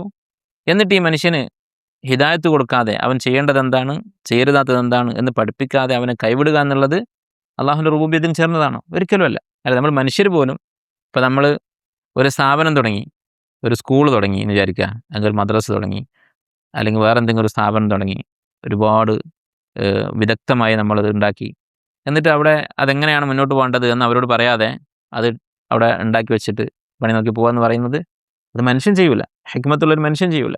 വളരെ വിദഗ്ധമായി വളരെ പൂർണ്ണതയോടുകൂടി ഒരു വസ്തു ഉണ്ടാക്കിയിട്ടുണ്ടെങ്കിൽ അതെങ്ങനെ പ്രവർത്തിക്കണം, എങ്ങനെ മുന്നോട്ട് പോകണം എന്ന് ആ ഉണ്ടാക്കിയവൻ തീർച്ചയായും തീരുമാനിക്കും, അവനത് പഠിപ്പിക്കും. അപ്പോൾ മനുഷ്യനെ ഇത്രയും സങ്കീർണമായി, ഇത്രയും വിദഗ്ധമായി, ഇത്രയും പൂർണ്ണമായി സൃഷ്ടിച്ചിട്ട് അവന് വെറുതെ വിടുക എന്നുള്ളത് അതൊരിക്കലും അള്ളാഹുവിൻ്റെ ഹിക്മത്തിന് ചേർന്നതല്ല. ഹക്കീമാണ് അള്ളാഹു സുബ്ഹാനഹു വ തആല. അപ്പോൾ അള്ളാഹു തആല അവൻ്റെ റുബൂബിയത്തിൻ്റെ ഭാഗമാണ് ഖുർആൻ അവതരിപ്പിക്കുക എന്നുള്ളത്. അതുപോലെ തന്നെ അള്ളാഹുവിൻ്റെ റഹ്മത്തിൻ്റെ ഭാഗമാണ്. അല്ലെ, സൂറത്ത് ഫുസ്സിലത്തിൽ അള്ളാഹു തആല പറഞ്ഞു, ഹാമീം തൻസീലുൻ മിനർ റഹ്മാനിർ റഹീം കിതാബുൻ ഫുസ്സിലത് ആയാതുഹു ഖുർആനൻ അറബിയ്യൻ ലിഖൗമി യഅലമൂൻ. അള്ളാഹു റഹ്മാനും റഹീമുമാണ്, അതുകൊണ്ടാണ് വിശുദ്ധ ഖുർആൻ അവതരിപ്പിച്ചത്. അതുപോലെ അള്ളാഹു റബ്ബുൽ ആലമീനാണ്, അതുകൊണ്ടാണ് വിശുദ്ധ ഖുർആനും മറ്റു കിതാബുകളും അള്ളാഹു സുബ്ഹാനഹു വ തആല അവതരിപ്പിച്ചത്. അപ്പോൾ ഇവിടെയും നേരത്തെ നമ്മൾ പറഞ്ഞ ഖൗലു റസൂലിൻ കരീം എന്നത് മുഹമ്മദ് നബി സല്ലല്ലാഹു അലൈഹി വസല്ലമയുടെ വാക്ക് എന്നല്ല ഉദ്ദേശിക്കുന്നത്, അഥവാ നബി സല്ലല്ലാഹു അലൈഹി വസല്ലമ സ്വന്തമായി പറഞ്ഞ വാക്ക് എന്നല്ല ഉദ്ദേശിക്കുന്നത് എന്ന് ഇവിടെ നിന്നും മനസ്സിലാക്കാം. തൻസീലുൻ മിൻ റബ്ബിൽ ആലമീൻ, അള്ളാഹുവിൽ നിന്നാണ് വരുന്നത്. അതുപോലെ തന്നെ മറ്റൊരു തെളിവ് എന്താണ്, ഇത് അള്ളാഹുവിൻ്റെ കലാമാണ് എന്നുള്ളതിന് ഖുർആനിൽ തന്നെയുള്ള മറ്റൊരു തെളിവ്, ഇത് മനുഷ്യൻ്റെ വാക്കാണ് എന്ന് പറഞ്ഞ ആളുകളെ അള്ളാഹു തആല കുഫാറുകൾ എന്നാണ് പറഞ്ഞിട്ടുള്ളത്. സൂറത്ത് മുദ്ദസ്സിറിൽ എന്താണ് ആയത്ത്, ദർനി വമൻ ഖലഖ്തു വഹീദ വജഅൽതു ലഹു മാലൻ മംദൂദ വമഹദ്തു ലഹു തംഹീദ ثم يطمع أن أزيد كلا إنه كان لآياتنا عنيدا سأرهقه صعودا إنه فكر وقدر فقتل كيف قدر ثم قتل كيف قدر ثم نظر ثم عبس وبصر ثم أدبر واستكبر فقال إن هذا إلا سحر يؤثر إن هذا إلا قول البشر سأصليه سقر إن هذا إلا قول البشر. ഇത് മനുഷ്യൻ്റെ വാക്കാണ് എന്നവൻ പറഞ്ഞു. വലീദ് ഇബ്നു മുഗീറയെക്കുറിച്ചാണ് പറയുന്നത് എന്ന് പറയുന്നത് പല, ഏതായാലും മുശ്രിക്കായ മനുഷ്യൻ പറഞ്ഞതാണ്. ഇൻ ഹാദാ ഇല്ലാ ഖൗലുൽ ബശർ എന്നവൻ പറഞ്ഞു. അടുത്ത ആയത് എന്താണ്, സഉസ്ലീഹി സഖർ, അവനെ ഞാൻ നരകത്തിലിട്ട് കരിക്കുന്നതാണ്. അപ്പോൾ ഇത് മനുഷ്യൻ്റെ വാക്കാണ് എന്ന് പറഞ്ഞതിനുള്ള ശിക്ഷയാണ് അവനെ നരകത്തിലിട്ട് കരിക്കുക എന്നുള്ളത്. അപ്പോൾ പിന്നെ മുഹമ്മദ് സ്വല്ലല്ലാഹു അലൈഹി വസല്ലമയും ബഷറല്ലേ, മനുഷ്യനല്ലേ, അപ്പോൾ നബി സ്വല്ലല്ലാഹു അലൈഹി വസല്ലമയുടെ വാക്കല്ല എന്ന് അവിടെ നിന്ന് മനസ്സിലാക്കാം. തൻസീലൻ മിൻ റബ്ബിൽ ആലമീൻ. അല്ലെ, വിശുദ്ധ ഖുർആൻ്റെ മഹത്വം നമുക്ക് അറിയുന്നതാണ്, നമ്മൾ വിശ്വസിക്കുന്നതാണ്, പക്ഷെ നമ്മളിടക്ക് ഓർമ്മ പുതുക്കേണ്ടതാണ്. അല്ലെ, നമ്മുടെ മുന്നിലിരിക്കുന്ന ഈ കിതാബ് ഇത് അള്ളാഹുവിൻ്റെ കിതാബാണ്, ഇത് അള്ളാഹുവിൻ്റെ സംസാരമായി നമ്മുടെ കയ്യിലുള്ള കിതാബാണ്. എത്ര മഹത്വമുള്ളതാണിത്. നമ്മൾ അങ്ങേയറ്റം സ്നേഹിക്കുന്ന ഒരാൾ മരിച്ചുപോയി എന്ന് വിചാരിക്കുക. അയാൾ എഴുതിയ ഒരു കത്ത് നമ്മളെ കയ്യിലുണ്ടെന്ന് വിചാരിക്കുക. നമ്മുടെ ആരാണോ നമുക്ക് ഏറ്റവും പ്രിയപ്പെട്ട വ്യക്തി, നമ്മുടെ ഉമ്മയാകട്ടെ, ഉപ്പയാകട്ടെ, ഭാര്യയാവട്ടെ, മക്കളാവട്ടെ, അവർ നമുക്കൊരു കത്ത് എഴുതി വെച്ചിട്ട് ആൾ മരിച്ചുപോയി എന്ന് വിചാരിക്കുക. പിന്നെ നമുക്ക് അയാളോട് സംസാരിക്കാൻ വകുപ്പില്ല, അയാളുടെ സംസാരം കേൾക്കാൻ മാർഗമില്ല. അപ്പോൾ ആ എഴുത്ത് അല്ലെങ്കിൽ ആ ശബ്ദം അതിനോട് നമുക്ക് എത്ര അടുപ്പമുണ്ടായിരിക്കും. വലില്ലാഹിൽ മസലുൽ അല, അള്ളാഹുവിനെ ഈ സൃഷ്ടികൾ താരതമ്യം ചെയ്യുകയല്ല. എന്താണ് ഇവിടെ പരസ്പര ബന്ധം, അല്ലെങ്കിൽ രണ്ടും തമ്മിൽ പൊതുവായിട്ടുള്ള കാര്യം എന്താണ്? നമ്മൾ സ്നേഹിക്കുന്ന വ്യക്തിയാണ്, ആ വ്യക്തിയുടേതായി വേറെ ഒന്നും നമ്മുടെ കയ്യിൽ അവർ സംസാരമായിട്ടില്ല. അപ്പോൾ നമ്മൾ അങ്ങേയറ്റം അതിന് പ്രാധാന്യം കൊടുക്കും, അങ്ങേയറ്റം അതിനോടൊരു താല്ലുക്ക് കാണിക്കും. അതിനേക്കാൾ ഇരട്ടി നമ്മൾ വിശുദ്ധ ഖുർആനോട് ബന്ധം കാണിക്കേണ്ടതുണ്ട്. അതുകൊണ്ടാണ് ഉസ്മാൻ ബിൻ അഫ്ഫാൻ റളിയല്ലാഹു അൻഹു പറഞ്ഞത്, ലൗ തഹറത് ഖുലൂബുക്കും മാ ശബഅതും മിൻ കലാമി റബ്ബിക്കും. നിങ്ങളുടെ മനസ്സ് ശുദ്ധമായിരുന്നെങ്കിൽ നിങ്ങൾക്ക് നിങ്ങളുടെ റബ്ബിൻ്റെ കലാം അതുകൊണ്ട് വയറ് നിറയുകയില്ല, മടുക്കുകയില്ല. വിശുദ്ധ ഖുർആൻ ഓതി മടുക്കുകയില്ല. ഉസ്മാൻ ബിൻ അഫ്ഫാൻ റളിയല്ലാഹു അൻഹു അദ്ദേഹം ഒരു റക്അത്തിൽ ഖുർആൻ മുഴുവനായി ഓതി തീർത്തിട്ടുണ്ട്. ആലോചിച്ച് നോക്കൂ, എത്രമാത്രം ഉത്തരവാദിത്തങ്ങളുള്ള വ്യക്തിയായിരുന്നു അദ്ദേഹം. അദ്ദേഹത്തിൻ്റെ ഖിലാഫത്തിൻ്റെ കാലത്ത് ഒരുപാട് കുഴപ്പങ്ങളുണ്ടായിട്ടുണ്ട്. ഖവാരിജുകൾ ഉണ്ടായത് അക്കാലത്തായിരുന്നു. അപ്പോൾ അവരെ കൊണ്ടുള്ള ഷെറുണ്ട്, അതുപോലെ തന്നെ ഭരണത്തിൻ്റെ ഉത്തരവാദിത്തങ്ങളുണ്ട്, അതുപോലെ വലിയ കുടുംബമുണ്ട്. ഇങ്ങനെയൊക്കെ ഉണ്ടായിട്ടും ഉസ്മാൻ ബിൻ അഫ്ഫാൻ റളിയല്ലാഹു അൻഹു ഒറ്റ റക്അത്തിൽ ഖുർആൻ മുഴുവനായി ഓതിയിരുന്നു. അപ്പോൾ വിശുദ്ധ ഖുർആൻ അത് അള്ളാഹുവിൻ്റെ കലാമാണ് എന്ന കാര്യത്തിലുള്ള യഖീൻ, അതാണ് ത്വഹറത്ത് ഖുലൂബുക്കും എന്ന് പറയുന്നത്. മനസ്സിൽ വസ്വാസില്ല, മനസ്സിൽ ശക്കില്ല, നിഫാഖില്ല. അങ്ങനെയാണെങ്കിൽ വിശുദ്ധ ഖുർആൻ മടുക്കുകയില്ല. അപ്പോൾ ഖുർആനോട് എത്ര ഹുബ്ബുണ്ട്, എത്ര ബന്ധമുണ്ട്, അത് നമ്മുടെ ഈമാൻ്റെ ഒരു അളവുകോലാണ്. അതുകൊണ്ട് വിശുദ്ധ ഖുർആനിന് ആ സ്ഥാനം കൊടുക്കുക. അത് ഓത്ത് മാത്രമല്ല, ഏറ്റവും പ്രധാനം ഖുർആനെ അനുസരിക്കുക എന്നുള്ളതാണ്. അല്ല, ഖുർആനിലെ കൽപ്പനകൾ, ഇങ്ങനെ ഒരു ആയത്തുണ്ടെന്ന് കേട്ടാൽ സമിഅന വഅതഅന, കേട്ടിരിക്കുന്നു, അനുസരിച്ചിരിക്കുന്നു. ഉമർ ഇബ്നു ഖത്താബ് റളിയല്ലാഹു അൻഹു അദ്ദേഹത്തെക്കുറിച്ച് പറഞ്ഞതുപോലെ, അദ്ദേഹത്തെക്കുറിച്ച് പറയുന്നത് വളരെ ധീരനായിരുന്നു. നമുക്കറിയാം അല്ലേ, ഉമർ ഇബ്നു ഖത്താബ് റളിയല്ലാഹു അൻഹു പല സമയത്തും അദ്ദേഹത്തിൻ്റെ ധീരതയുടെ നിരവധി ഉദാഹരണങ്ങൾ നമുക്കറിയാം. യുദ്ധങ്ങളിലാണെങ്കിലും, യുദ്ധങ്ങൾ മാത്രമല്ല, നബി സല്ലല്ലാഹു അലൈഹി വസല്ലമയുമായി സംസാരിക്കുന്ന സമയത്ത് വരെ ഉമർ ഇബ്നു ഖത്താബ് റളിയല്ലാഹു അൻഹു അദ്ദേഹം നബി സല്ലല്ലാഹു അലൈഹി വസല്ലം പറയുന്നതിൽ അപ്പുറത്ത് കർശനമായ നിലപാടുകൾ എടുക്കുമായിരുന്നു. അങ്ങനെയുള്ള പല കാര്യങ്ങളിലും അള്ളാഹു സുബ്ഹാനഹു വ തആല വഹി ഇറക്കിയിട്ടുണ്ട് ഉമർ റളിയല്ലാഹുവിൻ്റെ നിലപാടിനോട് യോജിച്ചുകൊണ്ട്. അത്രയും വലിയ ധീരനായിരുന്നു. പക്ഷേ ഖാന വഖാഫൻ ഇൻദ കിതാബില്ലാ, അള്ളാഹുവിൻ്റെ കിതാബ് അതിൻ്റെ അടുത്ത് അദ്ദേഹം നിൽക്കും എന്ന് പറഞ്ഞാൽ ആവേശവും ധീരതയുമൊക്കെ ഖുർആൻ്റെ കൽപ്പനയ്ക്ക് മുമ്പിൽ അവസാനിക്കും. ഒരു ചരിത്ര സംഭവം കാണാം. ഒരു താബിഈ അദ്ദേഹം ഒരു കേസ് പറയാൻ വേണ്ടി ഉമർ റളിയല്ലാഹുവിൻ്റെ അടുക്കൽ പോയി. അപ്പോൾ രണ്ടുപേരുണ്ട് അവർ. ഒരാൾ സംസാരിച്ചു. അയാൾ സംസാരിച്ചപ്പോൾ ഉമർ റളിയല്ലാഹുവിനോട് അപമര്യാദയായി എന്താ പറഞ്ഞു. അയാൾക്കറിയില്ല ഉമറിനെ പറ്റി. അങ്ങനെ പറഞ്ഞപ്പോൾ അടിക്കാൻ വേണ്ടി ഉമർ റളിയല്ലാഹു കൈ വാങ്ങി. അപ്പോൾ കൂടെ വന്നയാൾ പറഞ്ഞു, ഇദ്ദേഹം ജാഹിലാണ്. അല്ലാഹു തആല പറഞ്ഞിട്ടുള്ളത് വഅഅ്റിദ് അനിൽ ജാഹിലീൻ എന്നാണ്. ജാഹിലിങ്ങളെ ഒഴിവാക്കുക, അവരെ വിട്ടുകളയുക എന്നാണ് പറഞ്ഞിട്ടുള്ളത്. അപ്പോൾ ഉമർ റളിയല്ലാഹു അവിടെ അടങ്ങി നിന്നു. ഇത് സ്വഹീഹായി വന്നിട്ടുള്ളതാണ് അദ്ദേഹത്തിൻ്റെ സീറയിൽ. അപ്പോൾ വിശുദ്ധ ഖുർആൻ ഇതുപോലെ അനുസരിക്കുക എന്നുള്ളതാണ് പ്രധാനം. സലഫുകളുടെ നിരവധി ഉദാഹരണങ്ങൾ നമുക്ക് കാണാൻ സാധിക്കും. നബി സല്ലല്ലാഹു അലൈഹി വസല്ലമയുടെ കാലത്ത് സഹാബത്ത് ഓരോ ആയത്തിറങ്ങുമ്പോൾ അവരത് അനുസരിച്ചിരുന്ന രീതി, അമൽ ചെയ്തിരുന്ന രീതി അല്ലേ. ലൻ തനാലുൽ ബിർറ ഹത്താ തുൻഫിഖൂ മിമ്മാ തുഹിബ്ബൂൻ, നിങ്ങൾക്ക് ഇഷ്ടമുള്ളത് സദഖ ചെയ്യുന്നത് വരെ നിങ്ങൾ നന്മ ചെയ്തു, പുണ്യം നേടി എന്ന് പറയാൻ പറ്റില്ല എന്നാണ്. അഥവാ നിങ്ങൾ ചെയ്തത് ശരിക്കുള്ള പുണ്യമാവണമെങ്കിൽ നിങ്ങൾക്ക് ഇഷ്ടമുള്ള എന്തെങ്കിലും ത്യജിച്ചുകൊണ്ടായിരിക്കണം എന്നാണ് ആയത്തിൻ്റെ അർത്ഥം. ഇത് പറഞ്ഞപ്പോൾ സഹാബത്ത് പലരും വന്നിട്ട് നബി സല്ലല്ലാഹു അലൈഹി വസല്ലമയോട് പറയുകയാണ്, എനിക്ക് ഇന്ന സ്ഥലത്തൊരു തോട്ടമുണ്ട്, അതാണ് ഏറ്റവും ഇഷ്ടപ്പെട്ട തോട്ടം. കുറേ തോട്ടമുണ്ട്, അത് ഇന്ന തോട്ടമാണ് എനിക്ക് ഏറ്റവും ഇഷ്ടം, അതുകൊണ്ട് അത് ഞാൻ സദഖ ചെയ്യാൻ തീരുമാനിച്ചിരിക്കുകയാണ്. അതുപോലെ തന്നെ ഓരോ വസ്തുക്കൾ അവർക്ക് ഇഷ്ടപ്പെട്ടത് സദഖ ചെയ്യാൻ അവർ തീരുമാനിച്ചു. അതുപോലെ ഇബ്നു ഉമർ റളിയല്ലാഹു അൻഹു ഈ ആയത്തിൻ്റെ അടിസ്ഥാനത്തിൽ അദ്ദേഹം എന്ത് ചെയ്യുമായിരുന്നു, അദ്ദേഹത്തിൻ്റെ അടുത്ത് അടിമകളുണ്ടായിരുന്നു. അടിമകളുടെ കൂട്ടത്തിൽ നല്ല അടിമയായിട്ട് ഒരാൾ തോന്നിയാൽ, ഒരാൾ കുറച്ച് ഉഷാറായിട്ട് തോന്നിയാൽ അയാളെ സ്വതന്ത്രനാക്കും, സദഖ ചെയ്യും. അങ്ങനെ അടിമകൾ എന്ത് ചെയ്യും, ഇബ്നു ഉമറിനെ കണ്ടാൽ അവർ കുറച്ച് നമസ്കാരത്തിലൊക്കെ സജീവമായിട്ട് പള്ളിയിൽ നേരത്തെ വരും. അതുപോലെ തന്നെ ദീനിയായി അവർ നല്ല പെരുമാറ്റം കാണിക്കും, സ്വാതന്ത്ര്യം കിട്ടാൻ വേണ്ടിയിട്ട്, അവരെ വെറുതെ വിടാൻ വേണ്ടിയിട്ട്. അങ്ങനെ ആയിരുന്നു അവർ അമൽ ചെയ്തത്. അതുപോലെ തന്നെ ഹിജാബിൻ്റെ ആയത്തിറങ്ങിയപ്പോൾ ആയിഷ റളിയല്ലാഹു അൻഹ പറയുകയാണ്, ഖുൽ യാ അയ്യുഹൻ നബിയ്യു ഖുൽ അസ്വാജിക ബനാതിക വനിസാഇൽ മുഅ്മിനീൻ എന്ന ആയത്തിറങ്ങിയപ്പോൾ റഹിമല്ലാഹു നിസാഅൽ അൻസാർ, അൻസാരികളായ സ്ത്രീകളെ അള്ളാഹു അനുഗ്രഹിക്കട്ടെ ആയിഷ റളിയല്ലാഹു അൻഹ പറയുകയാണ്. ഈ ആയത്തിറങ്ങിയപ്പോൾ അവരെന്ത് ചെയ്തു, അവരുടെ പുതപ്പുകൾ കീറി അവർ ഹിജാബാക്കി മാറ്റി. അപ്പോൾ അവർക്ക് മുഴുവനായിട്ട് മറക്കുന്ന വസ്ത്രങ്ങളില്ല, വളരെ ദാരിദ്ര്യത്തിലാണ്. പക്ഷേ ഈ ആയത്തിറങ്ങിയപ്പോൾ അവരുള്ള പുതപ്പും വിരിപ്പൊക്കെ കീറിയിട്ട് അത് ഹിജാബാക്കി മാറ്റി എന്ന് ആയിഷ റളിയല്ലാഹു അൻഹ പറഞ്ഞത് കാണാം. അങ്ങനെ ആണും പെണ്ണും കുട്ടികളും മുതിർന്നവരുമെല്ലാം അവർ അള്ളാഹുവിൻ്റെ കൽപ്പനകൾ അനുസരിക്കുമായിരുന്നു. അതാണ് ഖുർആനോടുള്ള ബന്ധം എന്ന് പറയുമ്പോൾ അടിസ്ഥാനപരമായിട്ട് ഉദ്ദേശിക്കുന്നത്. ഖുർആനുമായിട്ടുള്ള ബന്ധം എന്ന് പറഞ്ഞാൽ ഖുർആൻ അനുസരിക്കലാണ്. അതിനുള്ള വസീലയാണ്, അതിനുള്ള മാർഗ്ഗമാണ് ധാരാളം ഓതുക എന്നുള്ളത്, അതുപോലെ ഹിഫ്ലാക്കുക എന്നുള്ളത്. അത് ഖുർആനെക്കുറിച്ച് ചിന്തിക്കാനും, അല്ലെ ഒരാളിപ്പോൾ ഹിഫ്ലാക്കിയിട്ടുണ്ട്, ഇഖ്ലാസോട് കൂടി ഹിഫ്ലാക്കിയ ഒരാളാണെങ്കിൽ ആരെങ്കിലും കാണിക്കാൻ വേണ്ടിയിട്ടോ ജോലിക്ക് വേണ്ടിയിട്ടോ അല്ലെങ്കിൽ പേടിച്ചിട്ടോ അങ്ങനെയുള്ള ആളുകളല്ല. ഇഖ്ലാസോട് കൂടി ഖുർആനെ ഹിഫ്ലാക്കിയ ഒരാൾ ദിവസം ഒരു 2 ജുസ് ഓതുന്നുണ്ട് അല്ലെങ്കിൽ 3 ജുസ് ഓതുന്നുണ്ട്, അയാൾക്ക് ഖുർആനെതിരായിട്ട് പ്രവർത്തിക്കാൻ കുറച്ച് ബുദ്ധിമുട്ടായിരിക്കും. അല്ലെ, ഇഖ്ലാസോട് കൂടിയാണ് ഓതുന്നത്, വേറെ ഒരു ഉദ്ദേശത്തോടു കൂടിയല്ല. ദിവസം അയാൾ 2 ജുസ് ഓതിയിട്ട് ഹിഫ്ള് നിലനിർത്തുന്നുണ്ട്, നിലനിൽക്കുള്ളൂ. അങ്ങനെയുള്ള ഒരാൾക്ക് ഫവൈലുൽ മുസല്ലീൻ അല്ലദീന ഹും അൻ സ്വലാത്തിഹിം സാഹൂൻ, ഈ ആയത്തൊക്കെ ഓതിയ ഒരാൾ നിസ്കാരം ഒഴിവാക്കാൻ പറ്റുമോ? സാധിക്കില്ല. നേരെ മറിച്ച് നമുക്കെല്ലാവർക്കും വൈലുൽ മുസല്ലീൻ എന്നുള്ള ആയത്തറിയാം. പക്ഷേ മാസത്തിൽ 2 പ്രാവശ്യം ഇതിങ്ങനെ ഒറ്റക്ക് അള്ളാഹ്ക്ക് വേണ്ടി ഓതുന്ന ഒരാളും മറ്റുള്ള ആളും തമ്മിൽ വ്യത്യാസം ഉണ്ടാവും. അയാൾക്ക് ഇതിനെ ലംഘിക്കാൻ, ഈ ആയത്തിനെതിരെ ചെയ്യാൻ ചെറിയൊരു തടസ്സമുണ്ടായിരിക്കും, അത് അയാളെ സ്വാധീനിക്കും. അപ്പോൾ ഹിഫ്ലാക്കുക എന്നുള്ളത് വളരെ പ്രധാനം തന്നെയാണ്.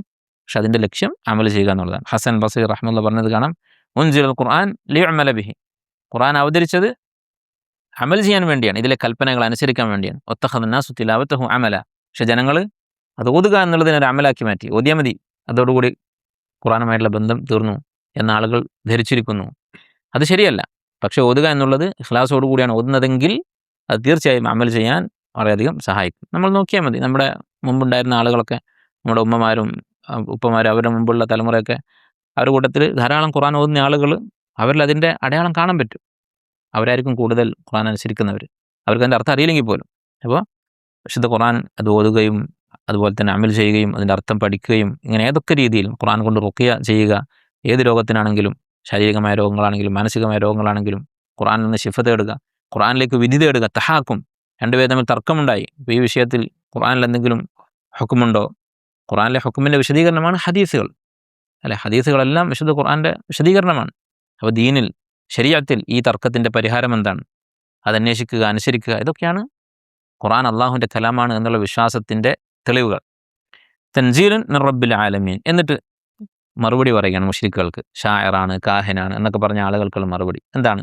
വലൗ തഖവ്വല അലൈന ബഅ്ദൽ അഖാവീൽ, അവിടുന്ന് അദ്ദേഹം അഥവാ നബി സല്ലല്ലാഹു അലൈഹി വസല്ലമ വല്ല വാക്കുകളും എൻ്റെ പേരിൽ ആരോപിച്ചിരുന്നെങ്കിൽ, തഖവ്വല എന്ന് പറഞ്ഞാൽ ഒരാൾ പറയാത്ത കാര്യം അയാൾ പറഞ്ഞു എന്ന് നമ്മൾ ആരോപിക്കുക. ഖാല എന്ന് പറഞ്ഞാൽ അവൻ പറഞ്ഞു, തഖവ്വല എന്ന് പറഞ്ഞാൽ അവൻ്റെ പേരിൽ ആരോപിച്ചു. തഖവ്വല അലയ്യ, അവൻ എൻ്റെ പേരിൽ ആരോപിച്ചു, ഞാൻ പറയാത്തത് പറഞ്ഞു എന്നർത്ഥം. അങ്ങനെ വല്ല വാക്കുകളും, അഖാവീൽ എന്ന് പറഞ്ഞാൽ ഖൗലിൻ്റെ ജംആണ് അഖ്വാൽ, അതിൻ്റെ ജംആണ് അഖാവീൽ, ജംഉൽ ജം. അങ്ങനെ എന്തെങ്കിലും ഒരു സംസാരം മുഹമ്മദ് എൻ്റെ പേരിൽ ആരോപിച്ചിരുന്നെങ്കിൽ, അപ്പോൾ ഷായറാണ്, കാഹിനാണെന്നൊക്കെ പറയുന്നതിൻ്റെ അർത്ഥം എന്താ? ഈ ഷെയർ കൊണ്ടും ഈ കിഹാനത്ത് കൊണ്ടും നബി സല്ലല്ലാഹു അലൈഹി വസല്ലമ ആരോപിക്കുകയാണ്, അല്ലേ? അങ്ങനെ വല്ല ആരോപണങ്ങളും അദ്ദേഹം ആരോപിച്ചിരുന്നെങ്കിൽ ലഅഖദ്നാ മിൻഹു ബിൽ യമീൻ, വലത് കൈകൊണ്ട് നാം അദ്ദേഹത്തെ പിടികൂടുമായിരുന്നു. അപ്പോൾ ഇവിടെ തഫ്സീറുകളിലൊക്കെ കാണുന്നത്, തൊബരിയിലാണെങ്കിലും അതുപോലെയുള്ള മുൻഗാമികളുടെ തഫ്സീറുകളിലൊക്കെ കാണുന്നത് മുഹമ്മദ് നബി സല്ലല്ലാഹു അലൈഹി വസല്ലമയുടെ വലത് കൈ പിടിക്കുമായിരുന്നു എന്നാണ്. നബി സല്ലല്ലാഹു അലൈഹി വസല്ലമയുടെ വലത് കൈ പിടിക്കുമായിരുന്നു. അതുപോലെ തന്നെ സലഫുകളുടെ അസറുകൾ കൊടുക്കുന്ന തഫ്സീറുകളിൽ പലതും പരിശോധിച്ചിട്ടും അള്ളാഹുവിൻ്റെ വലത് കൈ കൊണ്ട് എന്നൊരു അസർ കണ്ടിട്ടില്ല. അള്ളാഹു ആലം, അങ്ങനെ ആരെങ്കിലും പറഞ്ഞിട്ടുണ്ടോ എന്നറിയില്ല. ഇബ്നു അബ്ബാസും അങ്ങനെ പല സലഫുകളും പറഞ്ഞിട്ടുള്ളത് നബി സല്ലല്ലാഹു അലൈഹി വസല്ലമയുടെ വലത് കൈ പിടിക്കുമായിരുന്നു എന്നാണ്. അതുകൊണ്ട് ഉദ്ദേശിക്കുന്നത് എന്താണ്? വലത് കൈ പിടിക്കുക എന്ന് പറഞ്ഞാൽ അപമാനിക്കുന്ന രീതിയാണ്. അതായത് അയാളുടെ പ്രവൃത്തി അവസാനിപ്പിക്കും, തടയും, ശക്തമായി തടയും എന്നാണ് ഉദ്ദേശിക്കുന്നത്. അങ്ങനെ ഞാൻ പിടികൂടുമായിരുന്നു. സുമ്മ ലഖതഅനാ മിൻഹുൽ വതീൻ, അങ്ങനെ പിടിച്ചിട്ട് അദ്ദേഹത്തിൻ്റെ വതീൻ എന്ന് പറഞ്ഞാൽ ഖൽബിലേക്ക് പോകുന്ന രക്തക്കുഴലിനാണ് വതീൻ എന്ന് പറയുന്നത്. ഖൽബിൽ നിന്ന് പുറത്തേക്ക് പോകുന്ന, അതേതാണ് അതിൻ്റെ ശാസ്ത്രനാമം എന്താണെന്ന് എനിക്കറിയില്ല, അല്ലാഹു അലം. അപ്പോൾ ഏതായാലും ഈ ഖൽബിൽ നിന്ന് രക്തം പമ്പ് ചെയ്യുന്ന കുഴലിനാണ് വതീൻ. അത് മുറിച്ച ആൾ മരിക്കും. അങ്ങനെ ഞാൻ അദ്ദേഹത്തെ ഇത് മുറിച്ച്, വതീൻ എന്ന് പറയുന്ന ഈ രക്തക്കുഴൽ മുറിച്ച് കൊല്ലുമായിരുന്നു. ഫമാ മിൻകും മിൻ അഹദിൻ അൻഹു ഹാജിസീൻ, അങ്ങനെ ഞാൻ കൊല്ലാൻ തീരുമാനിച്ചാൽ നിങ്ങളിൽ ആർക്കും അദ്ദേഹത്തെ രക്ഷിക്കാൻ സാധിക്കുകയുമില്ല. അപ്പോൾ ഇതാണ് അല്ലാഹു തആല പറയുന്ന മറുപടി. എന്താണ് ഇവിടെ ഉദ്ദേശിക്കുന്നത്? നബി സല്ലല്ലാഹു അലൈഹി വസല്ലമയുടെ നുബുവത്തിൻ്റെ തെളിവുകളാണ് ഇവിടെ പറയുന്നത്. എന്താണ് തെളിവ്? നബി സല്ലല്ലാഹു അലൈഹി വസല്ലമയുടെ നുബുവത്തിന് ധാരാളം തെളിവുകളുണ്ട്. അതിൽപ്പെട്ട പ്രധാനപ്പെട്ട ഒരു കാര്യമാണ് ശൈഖുൽ ഇസ്ലാം ഇബ്നു തൈമിയ്യ റഹിമഹുല്ലാഹ് പറഞ്ഞത് കാണാം. ഒരാൾ നുബുവത്ത് വാദിച്ച് രംഗത്ത് വന്നാൽ, ഞാൻ നബിയാണെന്ന് പറഞ്ഞിട്ട് ഒരാൾ രംഗത്ത് വന്നാൽ 2 സാധ്യതകളേ ഉള്ളൂ, 2 ചാൻസേ ഉള്ളൂ. ഒന്നുകിൽ അസ്ദഖു സാദിഖീൻ അല്ലെങ്കിൽ അക്ദബുൽ കാദിബീൻ. ഒന്നുകിൽ ഏറ്റവും വലിയ സത്യസന്ധനായിരിക്കും ആ വ്യക്തി, ഏറ്റവും വലിയ സാദിഖായിരിക്കും. എന്ന് പറഞ്ഞാൽ എന്താ? റസൂലാണ്, റസൂൽ എന്ന് പറഞ്ഞാൽ ഏറ്റവും വലിയ സാദിഖ്. അല്ലെങ്കിലോ അക്ദബുൽ കാദിബീൻ, ഏറ്റവും വലിയ കള്ളനായിരിക്കും. കാരണം ഞാൻ റസൂലാണെന്നാണ് പറയുന്നത്, ഞാനിപ്പോൾ പിന്നെ അവിടുന്ന് വരികയാണ് ഇവിടേക്ക് പോകണമെന്നൊക്കെ പറയുന്നത് ചെറിയ ചെറിയ കളവല്ല, ഞാൻ ഈ ലോകം മുഴുവൻ സൃഷ്ടിച്ച റബ്ബിൻ്റെ റസൂലാണ് എന്നാണ് പറയുന്നത്. അപ്പോൾ ഈ 2 ഓപ്ഷനേ ഉള്ളൂ.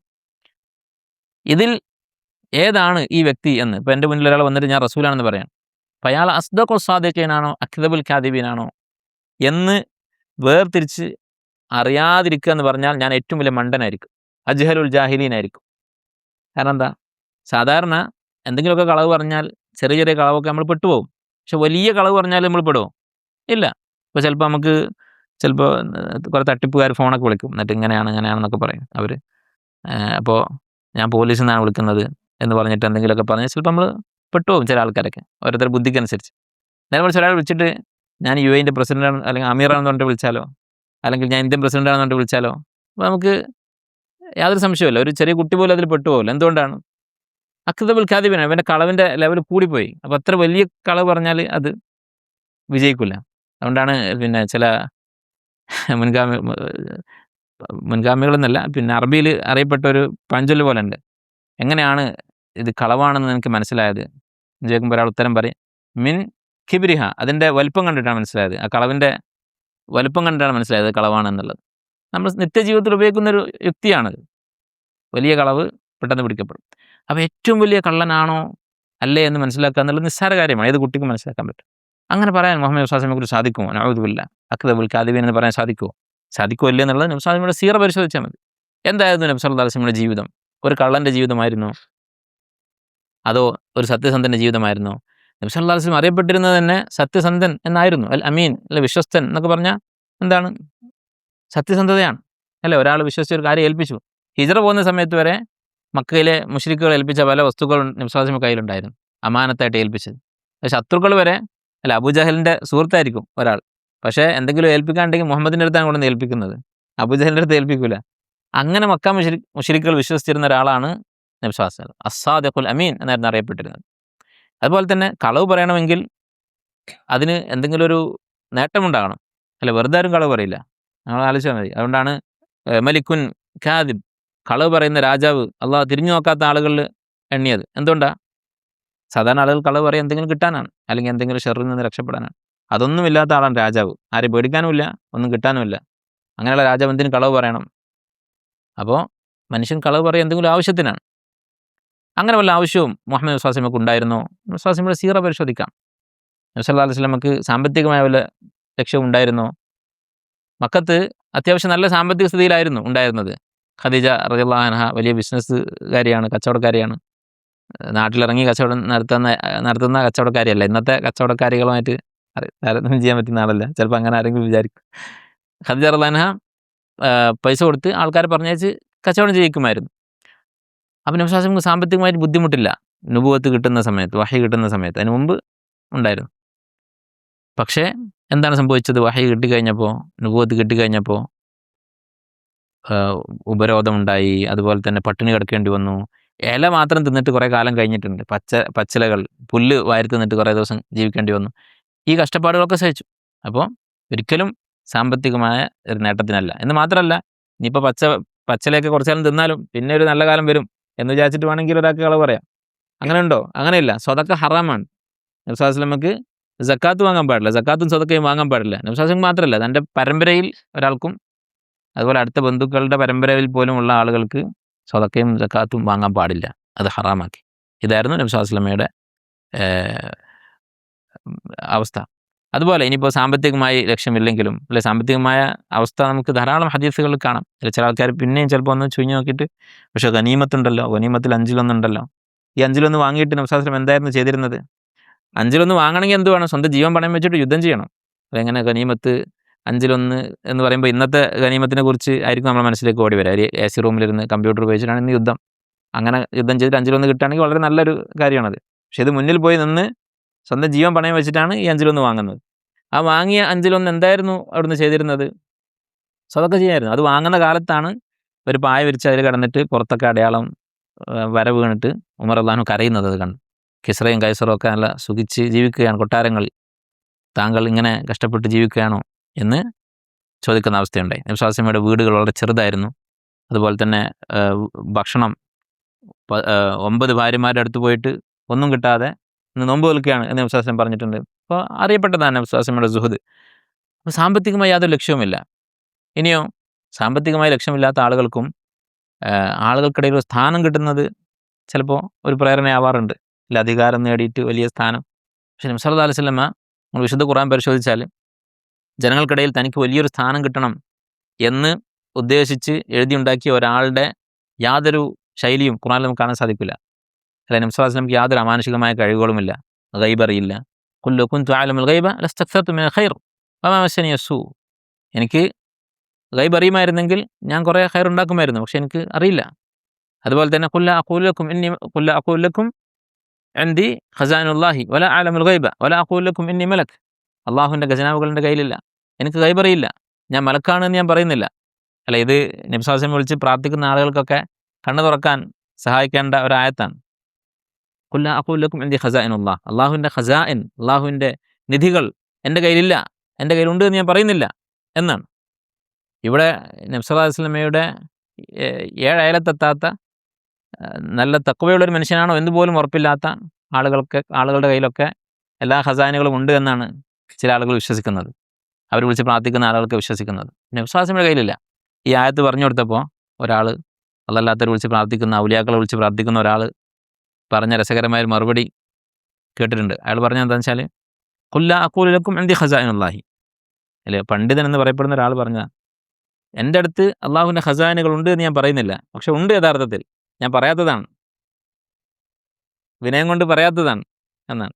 അപ്പോൾ ഈ ചോദിച്ചാൽ തിരിച്ചു ചോദിച്ചു, അടുത്ത വാക്ക് എന്താണ്? വലാ അഖൂലു ലക്കും ഇന്നി മലക്. ഞാൻ മലക്കാണെന്നും പറയുന്നില്ല, മലക്കാണ്, പക്ഷെ മലക്കാണെന്ന് പറയുന്നില്ല എന്നേ ഉള്ളൂ എന്നാവില്ലേ അർത്ഥം? ആയത്തിൻ്റെ വാക്യം ഇങ്ങനെയല്ലേ? അപ്പോൾ നബി സല്ലല്ലാഹു അലൈഹി വസല്ലമയുടെ സാമ്പത്തിക സ്ഥിതി ഇങ്ങനെയാണ്, അധികാരം ഇങ്ങനെയാണ്. അല്ലെ, ജനങ്ങൾക്കിടയിൽ ഒരു അമാനുഷിക പരിവേഷം ഉണ്ടാക്കാൻ അവിടുന്ന് ശ്രമിച്ചിട്ടേ ഇല്ല. എനിക്ക് ഗൈബ് അറിയില്ല, ഞാൻ മലക്കല്ല, എനിക്ക് അമാനുഷികമായ യാതൊരു കഴിവുകളുമില്ല എന്നായിരുന്നു നബി സല്ലല്ലാഹു അലൈഹി വസല്ലമ പറഞ്ഞിരുന്നത്. അത്ഭുത പ്രവൃത്തികൾ ചെയ്യാൻ ആവശ്യപ്പെട്ടപ്പോൾ സുബ്ഹാന റബ്ബി ഹൽ കുന്തു ഇല്ലാ ബശറ റസൂല, ഞാൻ ഒരു മനുഷ്യൻ മാത്രമല്ലേ, റസൂലായ ഒരു മനുഷ്യനല്ലേ എന്നാണ് നബി സല്ലല്ലാഹു അലൈഹി വസല്ലം ചോദിച്ചത്. എന്ന് മാത്രമല്ല, സ്വന്തം വികാരങ്ങൾ, അല്ലെ, അധികാരം നേതൃത്വത്തിനൊക്കെ വേണ്ടി ശ്രമിക്കുന്ന ഒരാൾ ആ അധികാരം കിട്ടാത്തതിൻ്റെ വിഷമവും അത് വൈകുന്നതിൻ്റെ വിഷമവും ഒക്കെ ആ വ്യക്തിയുടെ രചനകളിലൊക്കെ പ്രതിഫലിക്കും. അങ്ങനെ വല്ലതും ഉണ്ടോ? ഇല്ല. നബി സല്ലല്ലാഹു അലൈഹി വസല്ലമയുടെ ബന്ധുക്കളൊക്കെ മരണപ്പെട്ട അവസ്ഥകളുണ്ടായി. അബൂ താലിബ് ഏറ്റവും വലിയ സപ്പോർട്ടായിരുന്നു, അദ്ദേഹം മരണപ്പെട്ടു. ഖദീജ ബീവി മരണപ്പെട്ടു. ഒരേ വർഷം ഈ ദുഃഖ സംഭവങ്ങളൊക്കെ ഒന്നിച്ചുണ്ടായി. ഹംസ റളിയല്ലാഹു അൻഹു ഉഹദ് യുദ്ധത്തിൽ മരിച്ചു. അതൊന്നും ഖുർആനിൽ കാണുന്നില്ല. അവരുടെ ഒന്നും പേരുകളില്ല, സ്വന്തം ബന്ധുക്കളുടെ പേരുകളില്ല. എന്നാലും മറിയം അലൈഹിസ്സലാം അവരുടെ പേരുണ്ട്, അവരുടെ പേരിൽ ഒരു സൂറത്ത് തന്നെയുണ്ട്.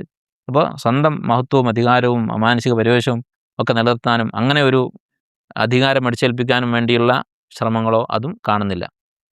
മാത്രമല്ല, നേരെ തിരിച്ച് നബി സല്ലല്ലാഹു അലൈഹി വസല്ലമക്ക് പ്രതികൂലമായിട്ടുള്ള പല കാര്യങ്ങളും നബി സല്ലല്ലാഹു അലൈഹി വസല്ലം ആക്ഷേപിക്കുന്ന ആയത്തുകൾ, അഫല്ലാഹു അൻക ലിമ അദിൻത ലഹും. യുദ്ധത്തിന് പുറപ്പെടുമ്പോൾ ഒഴികഴിവുകൾ പറഞ്ഞു വന്ന മുനാഫിക്കുകൾ, കളവ് പറഞ്ഞു വന്ന മുനാഫിക്കുകൾ, അവർക്കൊക്കെ നബി സല്ലല്ലാഹു അലൈഹി വസല്ലം അവരുടെ ഇളവുകൾ സ്വീകരിച്ചു. ശരി, നിങ്ങൾ വരേണ്ടതില്ല എന്ന് പറഞ്ഞു. അവർക്ക് വീട്ടിലിരിക്കാനുള്ള അനുവാദം കൊടുത്തു. അല്ലാഹു തആല പറയുകയാണ്, അഫല്ലാഹു അൻക, അല്ലാഹു താങ്കൾക്ക് പുറത്തു തരട്ടെ, ലിമ അദിൻത ലഹും. അവർക്ക് എന്തിന് അനുവാദം കൊടുത്തു? ആക്ഷേപിക്കുകയാണ്. അപ്പോൾ ആ ആക്ഷേപം അത് വിശുദ്ധ ഖുർആനിൽ കാലാകാലം മനുഷ്യന്മാർ ഓതുന്ന രീതിയിൽ നിങ്ങൾ ആലോചിച്ച് നോക്കുക. അങ്ങനെ അധികാരക്കൊതിയനായ ഒരാൾ, അല്ലെങ്കിൽ എന്തെങ്കിലും ഒരു ദുരുദ്ദേശമുള്ള ഒരാൾ, അയാൾ ഇങ്ങനെ ഒരു ആയത്ത് ഉണ്ടാക്കുകയാണ്, തന്നെ ആക്ഷേപിച്ചുകൊണ്ടുള്ള ആയത്ത്. എന്നിട്ട് നമസ്കാരത്തിൽ ആ ആയത്ത് സ്വയം ഓതുന്നു, തൻ്റെ സഹാബത്ത് ഓതുന്നത് കേൾക്കുന്നു. അങ്ങനെ ഒരാൾ ചെയ്യൂ? സ്വന്തം ഭാര്യയുടെ കാര്യത്തിൽ വ്യഭിചാരാരോപണം ഉണ്ടായി, ഹാദിസത്തുൽ ഇഫ്ക്, വ്യഭിചാരാരോപണത്തിൻ്റെ സംഭവം. ആ സംഭവം ഉണ്ടായപ്പോൾ ഒരു മാസം വഹി വരുന്നില്ല. ഒരു മാസം മുനാഫിക്കുകളും ചില മുസ്ലിമീങ്ങൾ, മുഅ്മിനീങ്ങൾ വരെ, നബി സല്ലല്ലാഹു അലൈഹി വസല്ലമയുടെ കുടുംബക്കാർ വരെ ഈ ആരോപണം പറയാൻ തുടങ്ങി. വളരെ അടുത്ത സഹാബത്ത് അതിൽ പെട്ടുപോയി, ചില ആളുകൾ അറിയാതെ. അത് കൺമുന്നിൽ കാണുകയാണ്. ഒരു മാസം അത് സഹിച്ചിരുന്നു. ഒരു മാസം കഴിയുമ്പോഴാണ് വഹി ഇറങ്ങുന്നത്. ഇങ്ങനെ ഒരാൾ ചെയ്യുമോ? ഒരിക്കലുമില്ല. അല്ലെ, മറ്റുള്ള എല്ലാം ചിലപ്പോൾ സഹിച്ചു എന്ന് വരാം, പക്ഷെ സ്വന്തം ഭാര്യയെക്കുറിച്ച് ഇങ്ങനെ ആരോപണം വരുന്നു, അത് ആളുകൾ പറയുന്നു, അത് പ്രതിരോധിക്കുന്നില്ല. ഒരു മാസം നബി സല്ലല്ലാഹു അലൈഹി വസല്ലമ അത് സഹിക്കാനുണ്ടായത്. അപ്പം ഇങ്ങനെ നിരവധി സംഭവങ്ങൾ നമുക്ക് കാണാൻ പറ്റും. അതുപോലെ തന്നെ മുഗയ്യബാത്തായിട്ടുള്ള അദൃശ്യമായിട്ടുള്ള ഭാവി കാര്യങ്ങൾ പ്രവചിക്കുക. ബുഖാരിയിലും മുസ്ലിമിലുള്ള ഹദീസ് കാണാം. ഫാത്തിമ റളിയല്ലാഹു വിളിച്ചു, രോഗിയായി കിടക്കുമ്പോൾ, മരണാസന്നനായി കിടക്കുമ്പോൾ അങ്ങനെ ഒരു സ്വകാര്യം പറഞ്ഞു. അത് കേട്ടപ്പോൾ അവർ ഫാത്തിമ റളിയല്ലാഹു ചിരിച്ചു, ആദ്യം കരഞ്ഞു, പിന്നെ ചിരിച്ചു. അപ്പോൾ എന്താണെന്ന് ചോദിച്ചപ്പോൾ അവർ പറഞ്ഞത് ആദ്യം നബി സല്ലല്ലാഹു അലൈഹി വസല്ലമയുടെ വഫാത്തിനെ കുറിച്ച് പറഞ്ഞു. ഈ രോഗം മരണത്തിനുള്ള രോഗമാണ്, മരിക്കാൻ പോവുകയാണെന്ന് പറഞ്ഞു. അപ്പോഴാണ് കരഞ്ഞത്. പിന്നെ പറഞ്ഞു, നീയാണ് എൻ്റെ കുടുംബത്തിന് ആദ്യം എൻ്റെ അടുത്തേക്ക് വരിക, മരിച്ചു വരിക എന്ന് പറഞ്ഞു. അത് കേട്ടപ്പോഴാണ് ചിരിച്ചത്. ഈ സംഭവം അതുപോലെ സംഭവിച്ചു.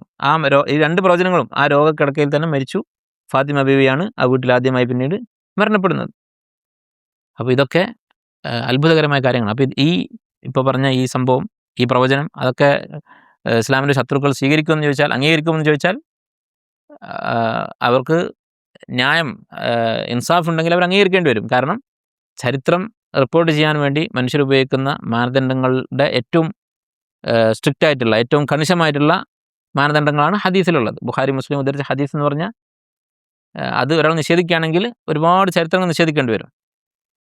മനുഷ്യരെല്ലാവരും പൊതുവായിട്ട് വിശ്വസിക്കുന്ന പല ചരിത്ര കാര്യങ്ങളുണ്ട്, അതെല്ലാം നിഷേധിക്കേണ്ടി വരും. അതിനേക്കാളൊക്കെ വളരെ കർക്കശമായ നിബന്ധനകളോടെയാണ് ഹദീസുകൾ, പ്രത്യേകിച്ച് ബുഖാരി മുസ്ലിം ഉദ്ധരിച്ച ഹദീസുകൾ ഉദ്ധരിക്കപ്പെട്ടിട്ടുള്ളത്. അപ്പോൾ ഇങ്ങനെയുള്ള ധാരാളം സംഭവങ്ങൾ, പ്രവചനങ്ങൾ ധാരാളം കാണാൻ സാധിക്കും. ഇത് ക്രോഡീകരിച്ച് ഗ്രന്ഥങ്ങൾ എഴുതിയ പണ്ഡിതന്മാരുണ്ട്. അത്തരം കിതാബുകളൊക്കെ വായിക്കാൻ അവസരം കിട്ടിയാൽ വായിക്കണം. ഇമാം ബൈഹഖി റഹിമഹുല്ലാ ദലായിലുൻ നുബുവ എന്ന് പറഞ്ഞൊരു കിതാബ് എഴുതിയിട്ടുണ്ട്. അതുപോലെ ആധുനികരും മുൻഗാമികളും ഒക്കെ ആയിട്ടുള്ള ധാരാളം പണ്ഡിതന്മാർ, ഷെയ്ഖുൽ ഇസ്ലാം ഇബ്നു തൈമിയ്യ അദ്ദേഹത്തിൻ്റെ കിതാബുൻ നുബുവാത്ത്, അതുപോലെ തന്നെ അൽ ജവാബു സഹീഹ് അലാ മൻ ബദ്ദല ദീൻ അൽ മസീഹ് എന്ന് പറഞ്ഞ കിതാബിൽ ഒരു വോള്യം മുഴുവനും ദലായിലുൻ നുബുവത്താണ്, നുബുവത്തിൻ്റെ തെളിവുകളാണ്. ആലോചിച്ച് നോക്കും, മുൻഗാമികൾ അന്നത്തെ കാലത്ത് ദീനിൽ ഇങ്ങനെ സംശയമുണ്ടാക്കുന്ന ആളുകളൊന്നും ഇല്ല എന്ന് പറയാം, അല്ലേ? ഇസ്ലാമിക രാജ്യങ്ങളിൽ, പ്രത്യേകിച്ച് ഈ പറയുന്ന ഇമാമിങ്ങളൊക്കെ ജീവിച്ചിരുന്ന നാടുകളിലൊന്നും അങ്ങനെ ഒരു യുക്തിവാദിയോ ഇസ്ലാമിൻ്റെ ഒരു പ്രത്യക്ഷ ശത്രു ഉണ്ടായിരിക്കില്ല. പക്ഷെ എന്നിട്ട് വരെ അവർ ഈമാൻ ഉറപ്പിക്കാൻ വേണ്ടി, നമുക്ക് യഖീൻ ഉണ്ടാക്കാൻ വേണ്ടി ഇത്തരം കിതാബുകൾ എഴുതിയിട്ടുണ്ട്. അപ്പോൾ നമ്മൾ ഇങ്ങനെയുള്ളതൊക്കെ വായിക്കൽ വളരെ ആവശ്യമാണ്. അപ്പോൾ അവസരം കിട്ടുന്നവർ വായിക്കുക. ഇതാണ് ഇവിടെ ഉദ്ദേശിക്കുന്ന കാര്യം. നുബുവത്തിൻ്റെ ഒരു തെളിവാണ്. ഏതാണ് ഇവിടെ പറയുന്ന തെളിവ്? അത് നമ്മൾ പറഞ്ഞിട്ടില്ല. ഷെയ്ഖുൽ ഇസ്ലാം ഇബ്നു തൈമിയ്യ പറഞ്ഞിട്ടുണ്ട്. നുബുവാത്തിലും അതുപോലെ അൽ ഇസ്തിഗാസ എന്ന് പറയുന്ന കിതാബിലൊക്കെ ഇബ്നു തൈമിയ്യ പറഞ്ഞിട്ടുണ്ട്. എന്താണ്? ഇത് ഒരു വ്യാജ പ്രവാചകനായിരുന്നെങ്കിൽ അല്ലാഹു തആല അദ്ദേഹത്തെ പിടികൂടുമായിരുന്നു. അല്ലെ, വ്യാജന്മാർക്ക് അധികകാലം പിടിച്ചു നിൽക്കാൻ സാധിക്കില്ല. പല ആൾക്കാരും നമുക്കറിയാം, വ്യാജ ദൈവങ്ങൾ പ്രത്യക്ഷപ്പെടാറുണ്ട്. അതുപോലെ തന്നെ പല കാര്യങ്ങളും തട്ടിപ്പുകാർ പ്രത്യക്ഷപ്പെടാറുണ്ട്. കുറച്ച് കാലം അവർക്ക് ഒരുപാട് അനുയായികളും വലിയ കൾട്ടുകളൊക്കെ ആയി മാറി അവർ ചിലപ്പോൾ ചില നാടുകളൊക്കെ ഭരിക്കും. ഇങ്ങനെയൊക്കെ ചരിത്രത്തിലുണ്ടായിട്ടുണ്ട്. പക്ഷെ അധികകാലം അവർക്ക് തുടരാൻ സാധിക്കുകയില്ല. അവരുടെ തട്ടിപ്പ് പരാജയപ്പെടും. അത് അള്ളാഹുവിൻ്റെ ഒരു സുന്നത്താണ്. പ്രപഞ്ചത്തിൽ, പ്രകൃതിയിൽ അള്ളാഹു തആല നിശ്ചയിച്ചിട്ടുള്ള സുന്നത്തുൻ കൗനിയ്യ, അള്ളാഹുവിൻ്റെ ഒരു പ്രാപഞ്ചിക ചര്യയാണ്. തട്ടിപ്പുകാർ, ദുനിയാവിൻ്റെ വിഷയത്തിലാണെങ്കിൽ പോലും, അല്ല, ചില കമ്പനികൾ വലിയ തട്ടിപ്പുകാരായിരിക്കും. അവർ പെട്ടെന്ന് പ്രത്യക്ഷപ്പെട്ട് ഒരുപാട് ആളുകൾ വഞ്ചിച്ചിട്ടുണ്ടാവും. പക്ഷെ എത്ര കാലം? കുറച്ച് കാലം കഴിയുമ്പോൾ ആ തട്ടിപ്പ് പുറത്തു വരും.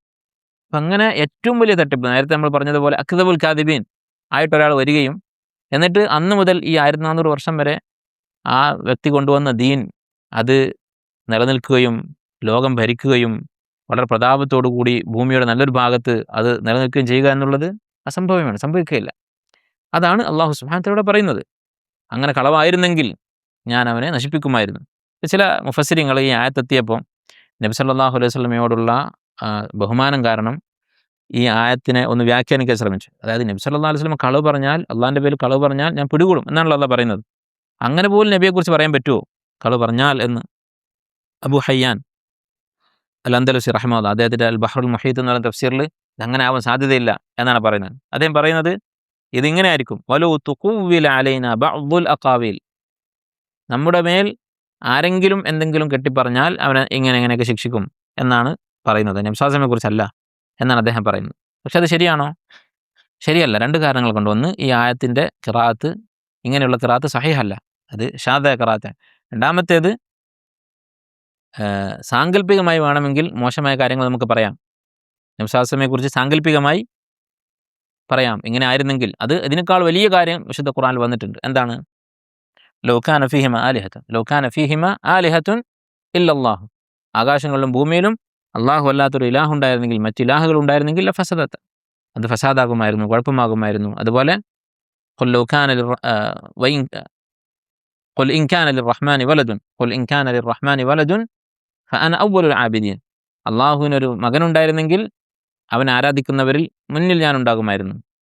അപ്പോൾ ഒരു കാര്യം അങ്ങനെ ആയിരുന്നെങ്കിൽ ഇങ്ങനെ ആകുമായിരുന്നു എന്ന രൂപത്തിൽ ഒരു മോശമായ കാര്യം അള്ളാഹുവിനെ കുറിച്ച് വരെ പറഞ്ഞിട്ടുണ്ട്. അള്ളാഹുവിന് മകനുണ്ടായിരുന്നെങ്കിൽ, മകനുണ്ട് എന്ന് പറയുന്നത് കുഫറാണ്, പക്ഷെ ഉണ്ടായിരുന്നെങ്കിൽ ഇങ്ങനെ ആകുമായിരുന്നു എന്ന് അള്ളാഹു സുബ്ഹാനഹു വ തആല പറഞ്ഞിട്ടുണ്ട്. ഫമാ മിൻകും മിൻ അഹദിൻ അൻഹു ഹാജിസീൻ, അങ്ങനെ നശിപ്പിക്കാൻ തീരുമാനിച്ചാൽ നിങ്ങൾക്ക് ഒരാൾക്കും അദ്ദേഹത്തെ രക്ഷിക്കാൻ സാധിക്കുകയില്ല.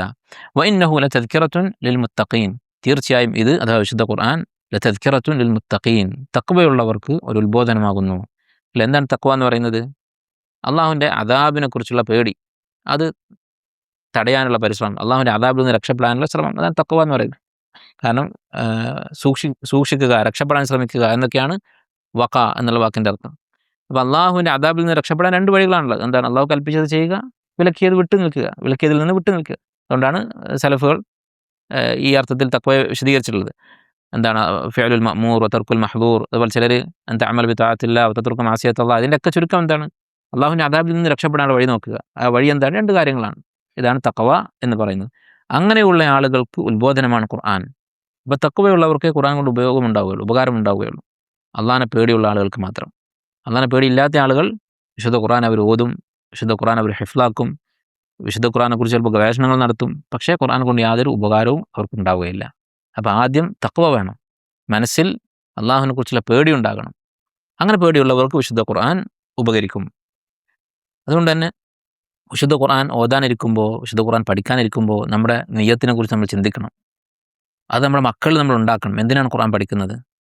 ചിലപ്പോൾ കുട്ടികളൊക്കെ ഖുർആൻ പഠിക്കാൻ പറഞ്ഞയച്ചിട്ട് പരാതി പറയും, ഖുർആൻ പഠിച്ചിട്ടും അവൻ്റെ ജീവിതത്തിൽ അതിൽ മാറ്റമില്ല, അല്ലെങ്കിൽ ഖുർആൻ പഠിച്ചിട്ട് അത് നിലനിർത്തുന്നില്ല, പഠിച്ചത് അതുപോലെ മറന്നുപോയി, നന്നായിട്ട് പഠിച്ചിട്ടുണ്ടായിരുന്നു, അവിടെ 1ാം സ്ഥാനം വാങ്ങിയിട്ടൊക്കെ വന്നതാണ് പഠിക്കുന്ന സ്ഥലത്ത്, പിന്നെ അത് മുഴുവൻ മറന്നുപോയി. എന്തുകൊണ്ടാണ്?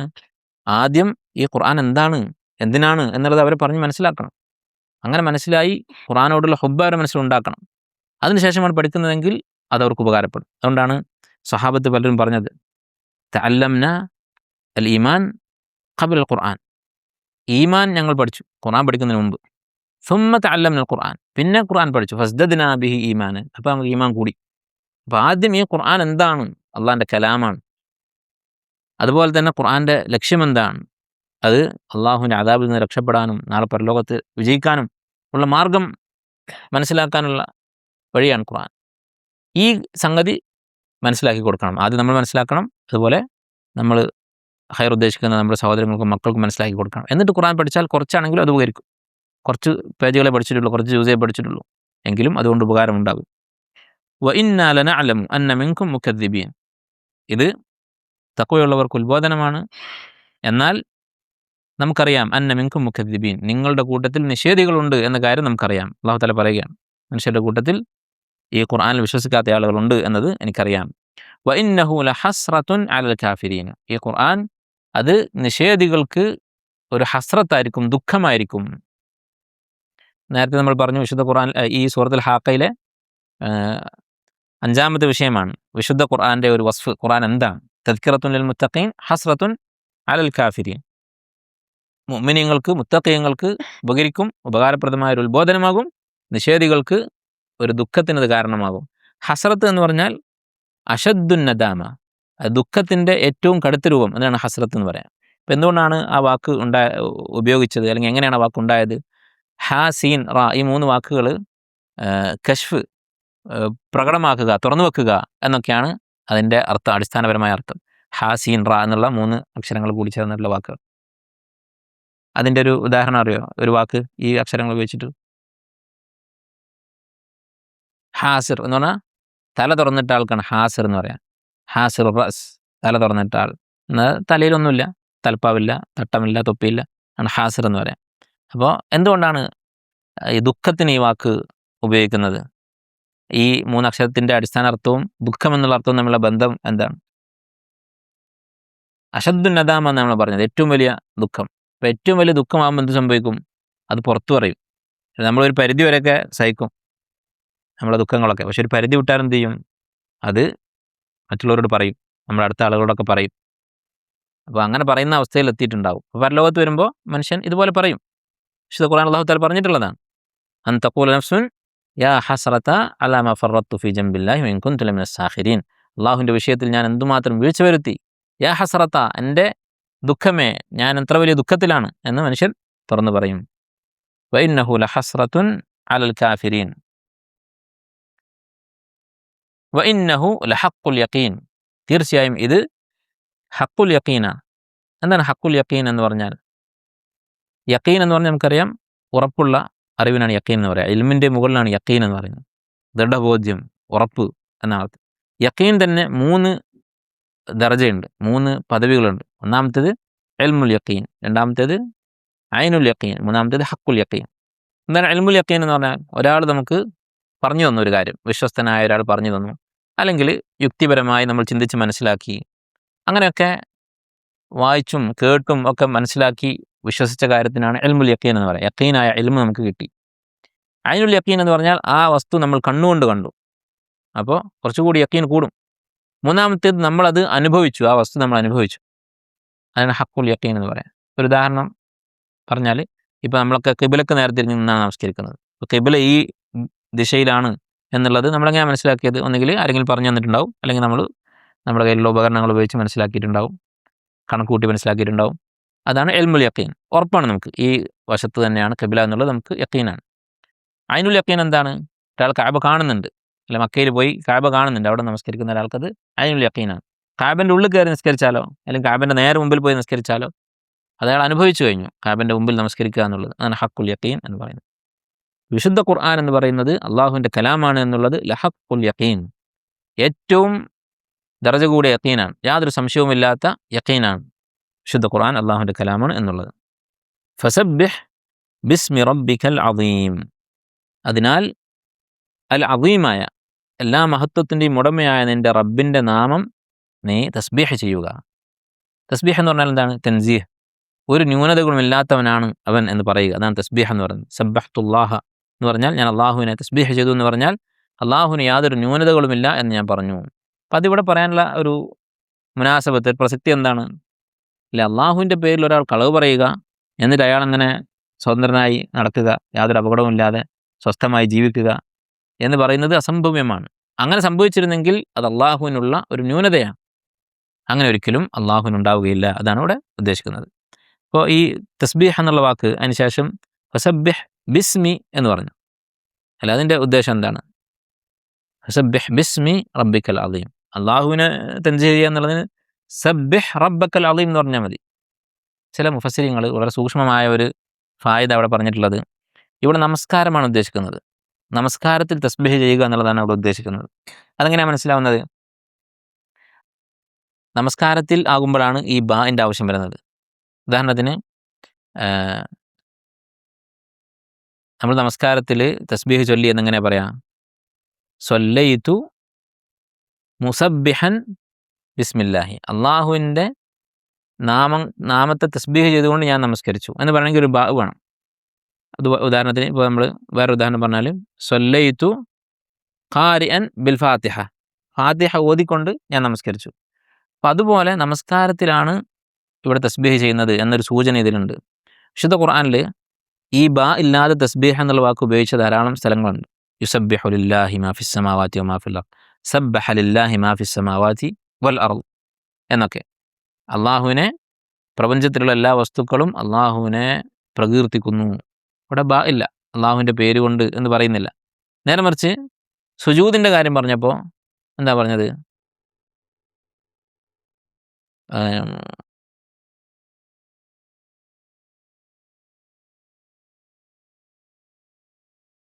സൃഷ്ടികൾ സുജൂദ് ചെയ്യുന്നതിനെ പറ്റിയുള്ള ആയത്ത്, വലില്ലാഹി യസ്ജുദു മൻ ഫിസ് സമാവാതി വൽ അർദ്, വലില്ലാഹി യസ്ജുദു മൻ ഫിസ് സമാവാതി വൽ അർദ്, അവിടെ ലാമുണ്ട്, വലില്ലാഹി. തസ്ബീഹിനെ കുറിച്ച് പറഞ്ഞപ്പോൾ സബ്ബഹ ലില്ലാഹി മാ ഫിസ് സമാവാതി വൽ അർദ് വലില്ലാഹി യസ്ജുദു മൻ ഫിസ് സമാവാതി വൽ അർദ്. അപ്പോൾ പ്രപഞ്ചത്തിലുള്ള സകല സൃഷ്ടികളും അള്ളാഹുവിനെ തസ്ബീഹ് ചെയ്യുന്നു എന്ന് പറഞ്ഞപ്പോൾ അവിടെ ലാമുണ്ട്, അള്ളാഹുവിന് അവരൊക്കെ സുജൂദ് ചെയ്യുന്നു എന്ന് പറഞ്ഞപ്പോൾ ലാമുണ്ട്. അപ്പോൾ എന്താണ് ഉദ്ദേശിക്കുന്നത്? ഈ തസ്ബീഹ് എന്നുകൊണ്ട് ഉദ്ദേശിക്കുന്നത് സുജൂദ് തന്നെയാണ്. എല്ലാ സൃഷ്ടികളും അള്ളാഹുവിനോട് സുജൂദ് എന്ന് പറഞ്ഞാൽ അങ്ങേയറ്റത്തെ കീഴ്വണക്കമെന്ന്, അങ്ങേയറ്റത്തെ ഒതുക്കത്തോടുകൂടി കീഴൊതുങ്ങിക്കൊണ്ടാണ് എല്ലാ സൃഷ്ടികളും ഉള്ളത്. അവർ അള്ളാഹുവിൻ്റെ നിയമങ്ങൾക്ക് വഴിപ്പെട്ടുകൊണ്ട് അള്ളാഹുവിനെ പുകഴ്ത്തുന്നു, പ്രകീർത്തിക്കുന്നു. ഇത് വ്യക്തമാകുന്ന ഒരു ഉദാഹരണം സൂറത്ത് അറാഫിൻ്റെ അവസാനത്തെ ആയത്തിൽ കാണാം എന്താണ്, ഇന്നല്ലദീന ഇൻദ റബ്ബിക ലാ യസ്തക്ബിറൂന അൻ ഇബാദത്തിഹി, അള്ളാഹുവിൻ്റെ അടുക്കലുള്ളവർ അഥവാ മലക്കുകൾ ലാ യസ്തക്ബിറൂന അൻ ഇബാദത്തിഹി, അള്ളാഹുവിനെ ഇബാദത്ത് ചെയ്യുന്നതിൽ അവർ കിബർ കാണിക്കുകയില്ല.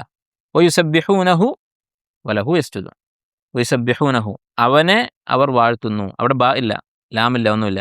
യുസബ്ബിഹൂനഹു വലഹു യസ്ജുദൂൻ, സുജൂദ് എന്ന് പറഞ്ഞപ്പോൾ ലാമുണ്ട്. അപ്പോൾ സുജൂദ് എന്ന് പറയുന്നത് അതെന്താണ്, അതിനൊരു ഹർഫ് വേണം. യസ്ജുദു ലില്ലാഹി, സജദല്ലാഹ എന്ന് പറയാൻ പറ്റില്ല, യസ്ജുദുല്ലാഹ എന്ന് പറയാൻ പറ്റില്ല, യസ്ജുദു ലില്ലാഹി എന്ന് പറയണം. എന്നാൽ തസ്ബീഹ് എന്നുള്ളതിന് യഥാർത്ഥത്തിൽ ഈ ഹർഫിൻ്റെ ആവശ്യമില്ല, സബ്ബഹ്തുല്ലാഹ എന്ന് പറയാം.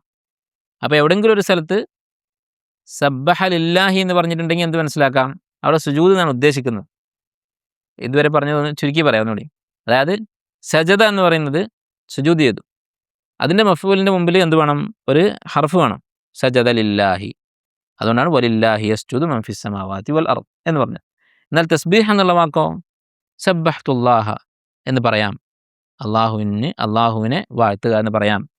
പക്ഷേ എവിടെയെങ്കിലും സബ്ബഹൻ്റെ കൂടെ ഹർഫ് ഉണ്ടെങ്കിൽ എന്താ മനസ്സിലാക്കേണ്ടത്, ഈ സുജൂദ് എന്നുള്ള അർത്ഥമാണ് അവിടെ ഉദ്ദേശിക്കുന്നത്. അത് രണ്ടും അടുത്ത് വരുമ്പോൾ വ്യക്തമാവും. അതാണ് സൂറത്തുൽ അറാഫിൽ യുസബ്ബിഹൂനഹു വലഹു യസ്ജുദൂൻ. അപ്പോൾ എവിടെയൊക്കെ തസ്ബീഹിൻ്റെ കൂടെ ഈ ഹർഫ് വന്നിട്ടുണ്ടോ അതിൻ്റെ അർത്ഥം ഒരു പ്രവൃത്തിയുടെ കൂടെ ഈ തസ്ബീഹ് ചെയ്യാനാണ് ഉദ്ദേശിക്കുന്നത്. അപ്പോൾ ആ പ്രവൃത്തി എന്താണ്, നിസ്കാരമാണ്. ഫസബ്ബിഹ് ബിസ്മി റബ്ബിക്കൽ അദീം, റുക്കൂഇൽ നബി സല്ലല്ലാഹു അലൈഹി വസല്ലമ പറയാൻ പഠിപ്പിച്ച ദിക്റാണ് സുബ്ഹാന റബ്ബിയൽ അദീം. നബി സല്ലല്ലാഹു അലൈഹി വസല്ലമ ഈ ആയത്ത് ഇജ്അലൂഹ ഫിർ റുക്കൂ എന്ന് പറഞ്ഞതായി ഒരു ഹദീസിൽ വന്നിട്ടുണ്ട്. ഇത് റുക്കൂഇൽ നിങ്ങളിത് പറയുക എന്നുള്ളത്. ഈ സൂറത്തിൻ്റെ ഏകദേശം അർത്ഥങ്ങളൊക്കെ നമ്മൾ പറഞ്ഞു. ഇതാണ് ഇതിൻ്റെ ഖുലാസ. നബി സല്ലല്ലാഹു അലൈഹി വസല്ലമയുടെ റിസാലത്തിൻ്റെ സിദ്ഖ്, അതുപോലെ തന്നെ മരണാനന്തര ജീവിതത്തിൻ്റെ ഉറപ്പ്, അതാണ് ഈ സൂറത്തിൻ്റെ ഉള്ളടക്കം. അൽഹംദുലില്ലാഹ്, ഈ സൂറത്ത് കഴിഞ്ഞു. ഇനി ഇൻഷാ അല്ലാഹ് അടുത്ത ക്ലാസ്സുകളിൽ പെരുന്നാളിന് ശേഷം നമുക്ക് സൂറത്തുൽ മആരിജ് അതിൻ്റെ തഫ്സീർ പഠിക്കാം. അല്ലാഹു സുബ്ഹാനഹു വ തആല നമ്മെ അവൻ്റെ കലാം പഠിക്കുകയും പിന്തുടരുകയും ചെയ്യുന്ന സ്വാലിഹ്യങ്ങളിൽ ഉൾപ്പെടുത്തുമാറാകട്ടെ.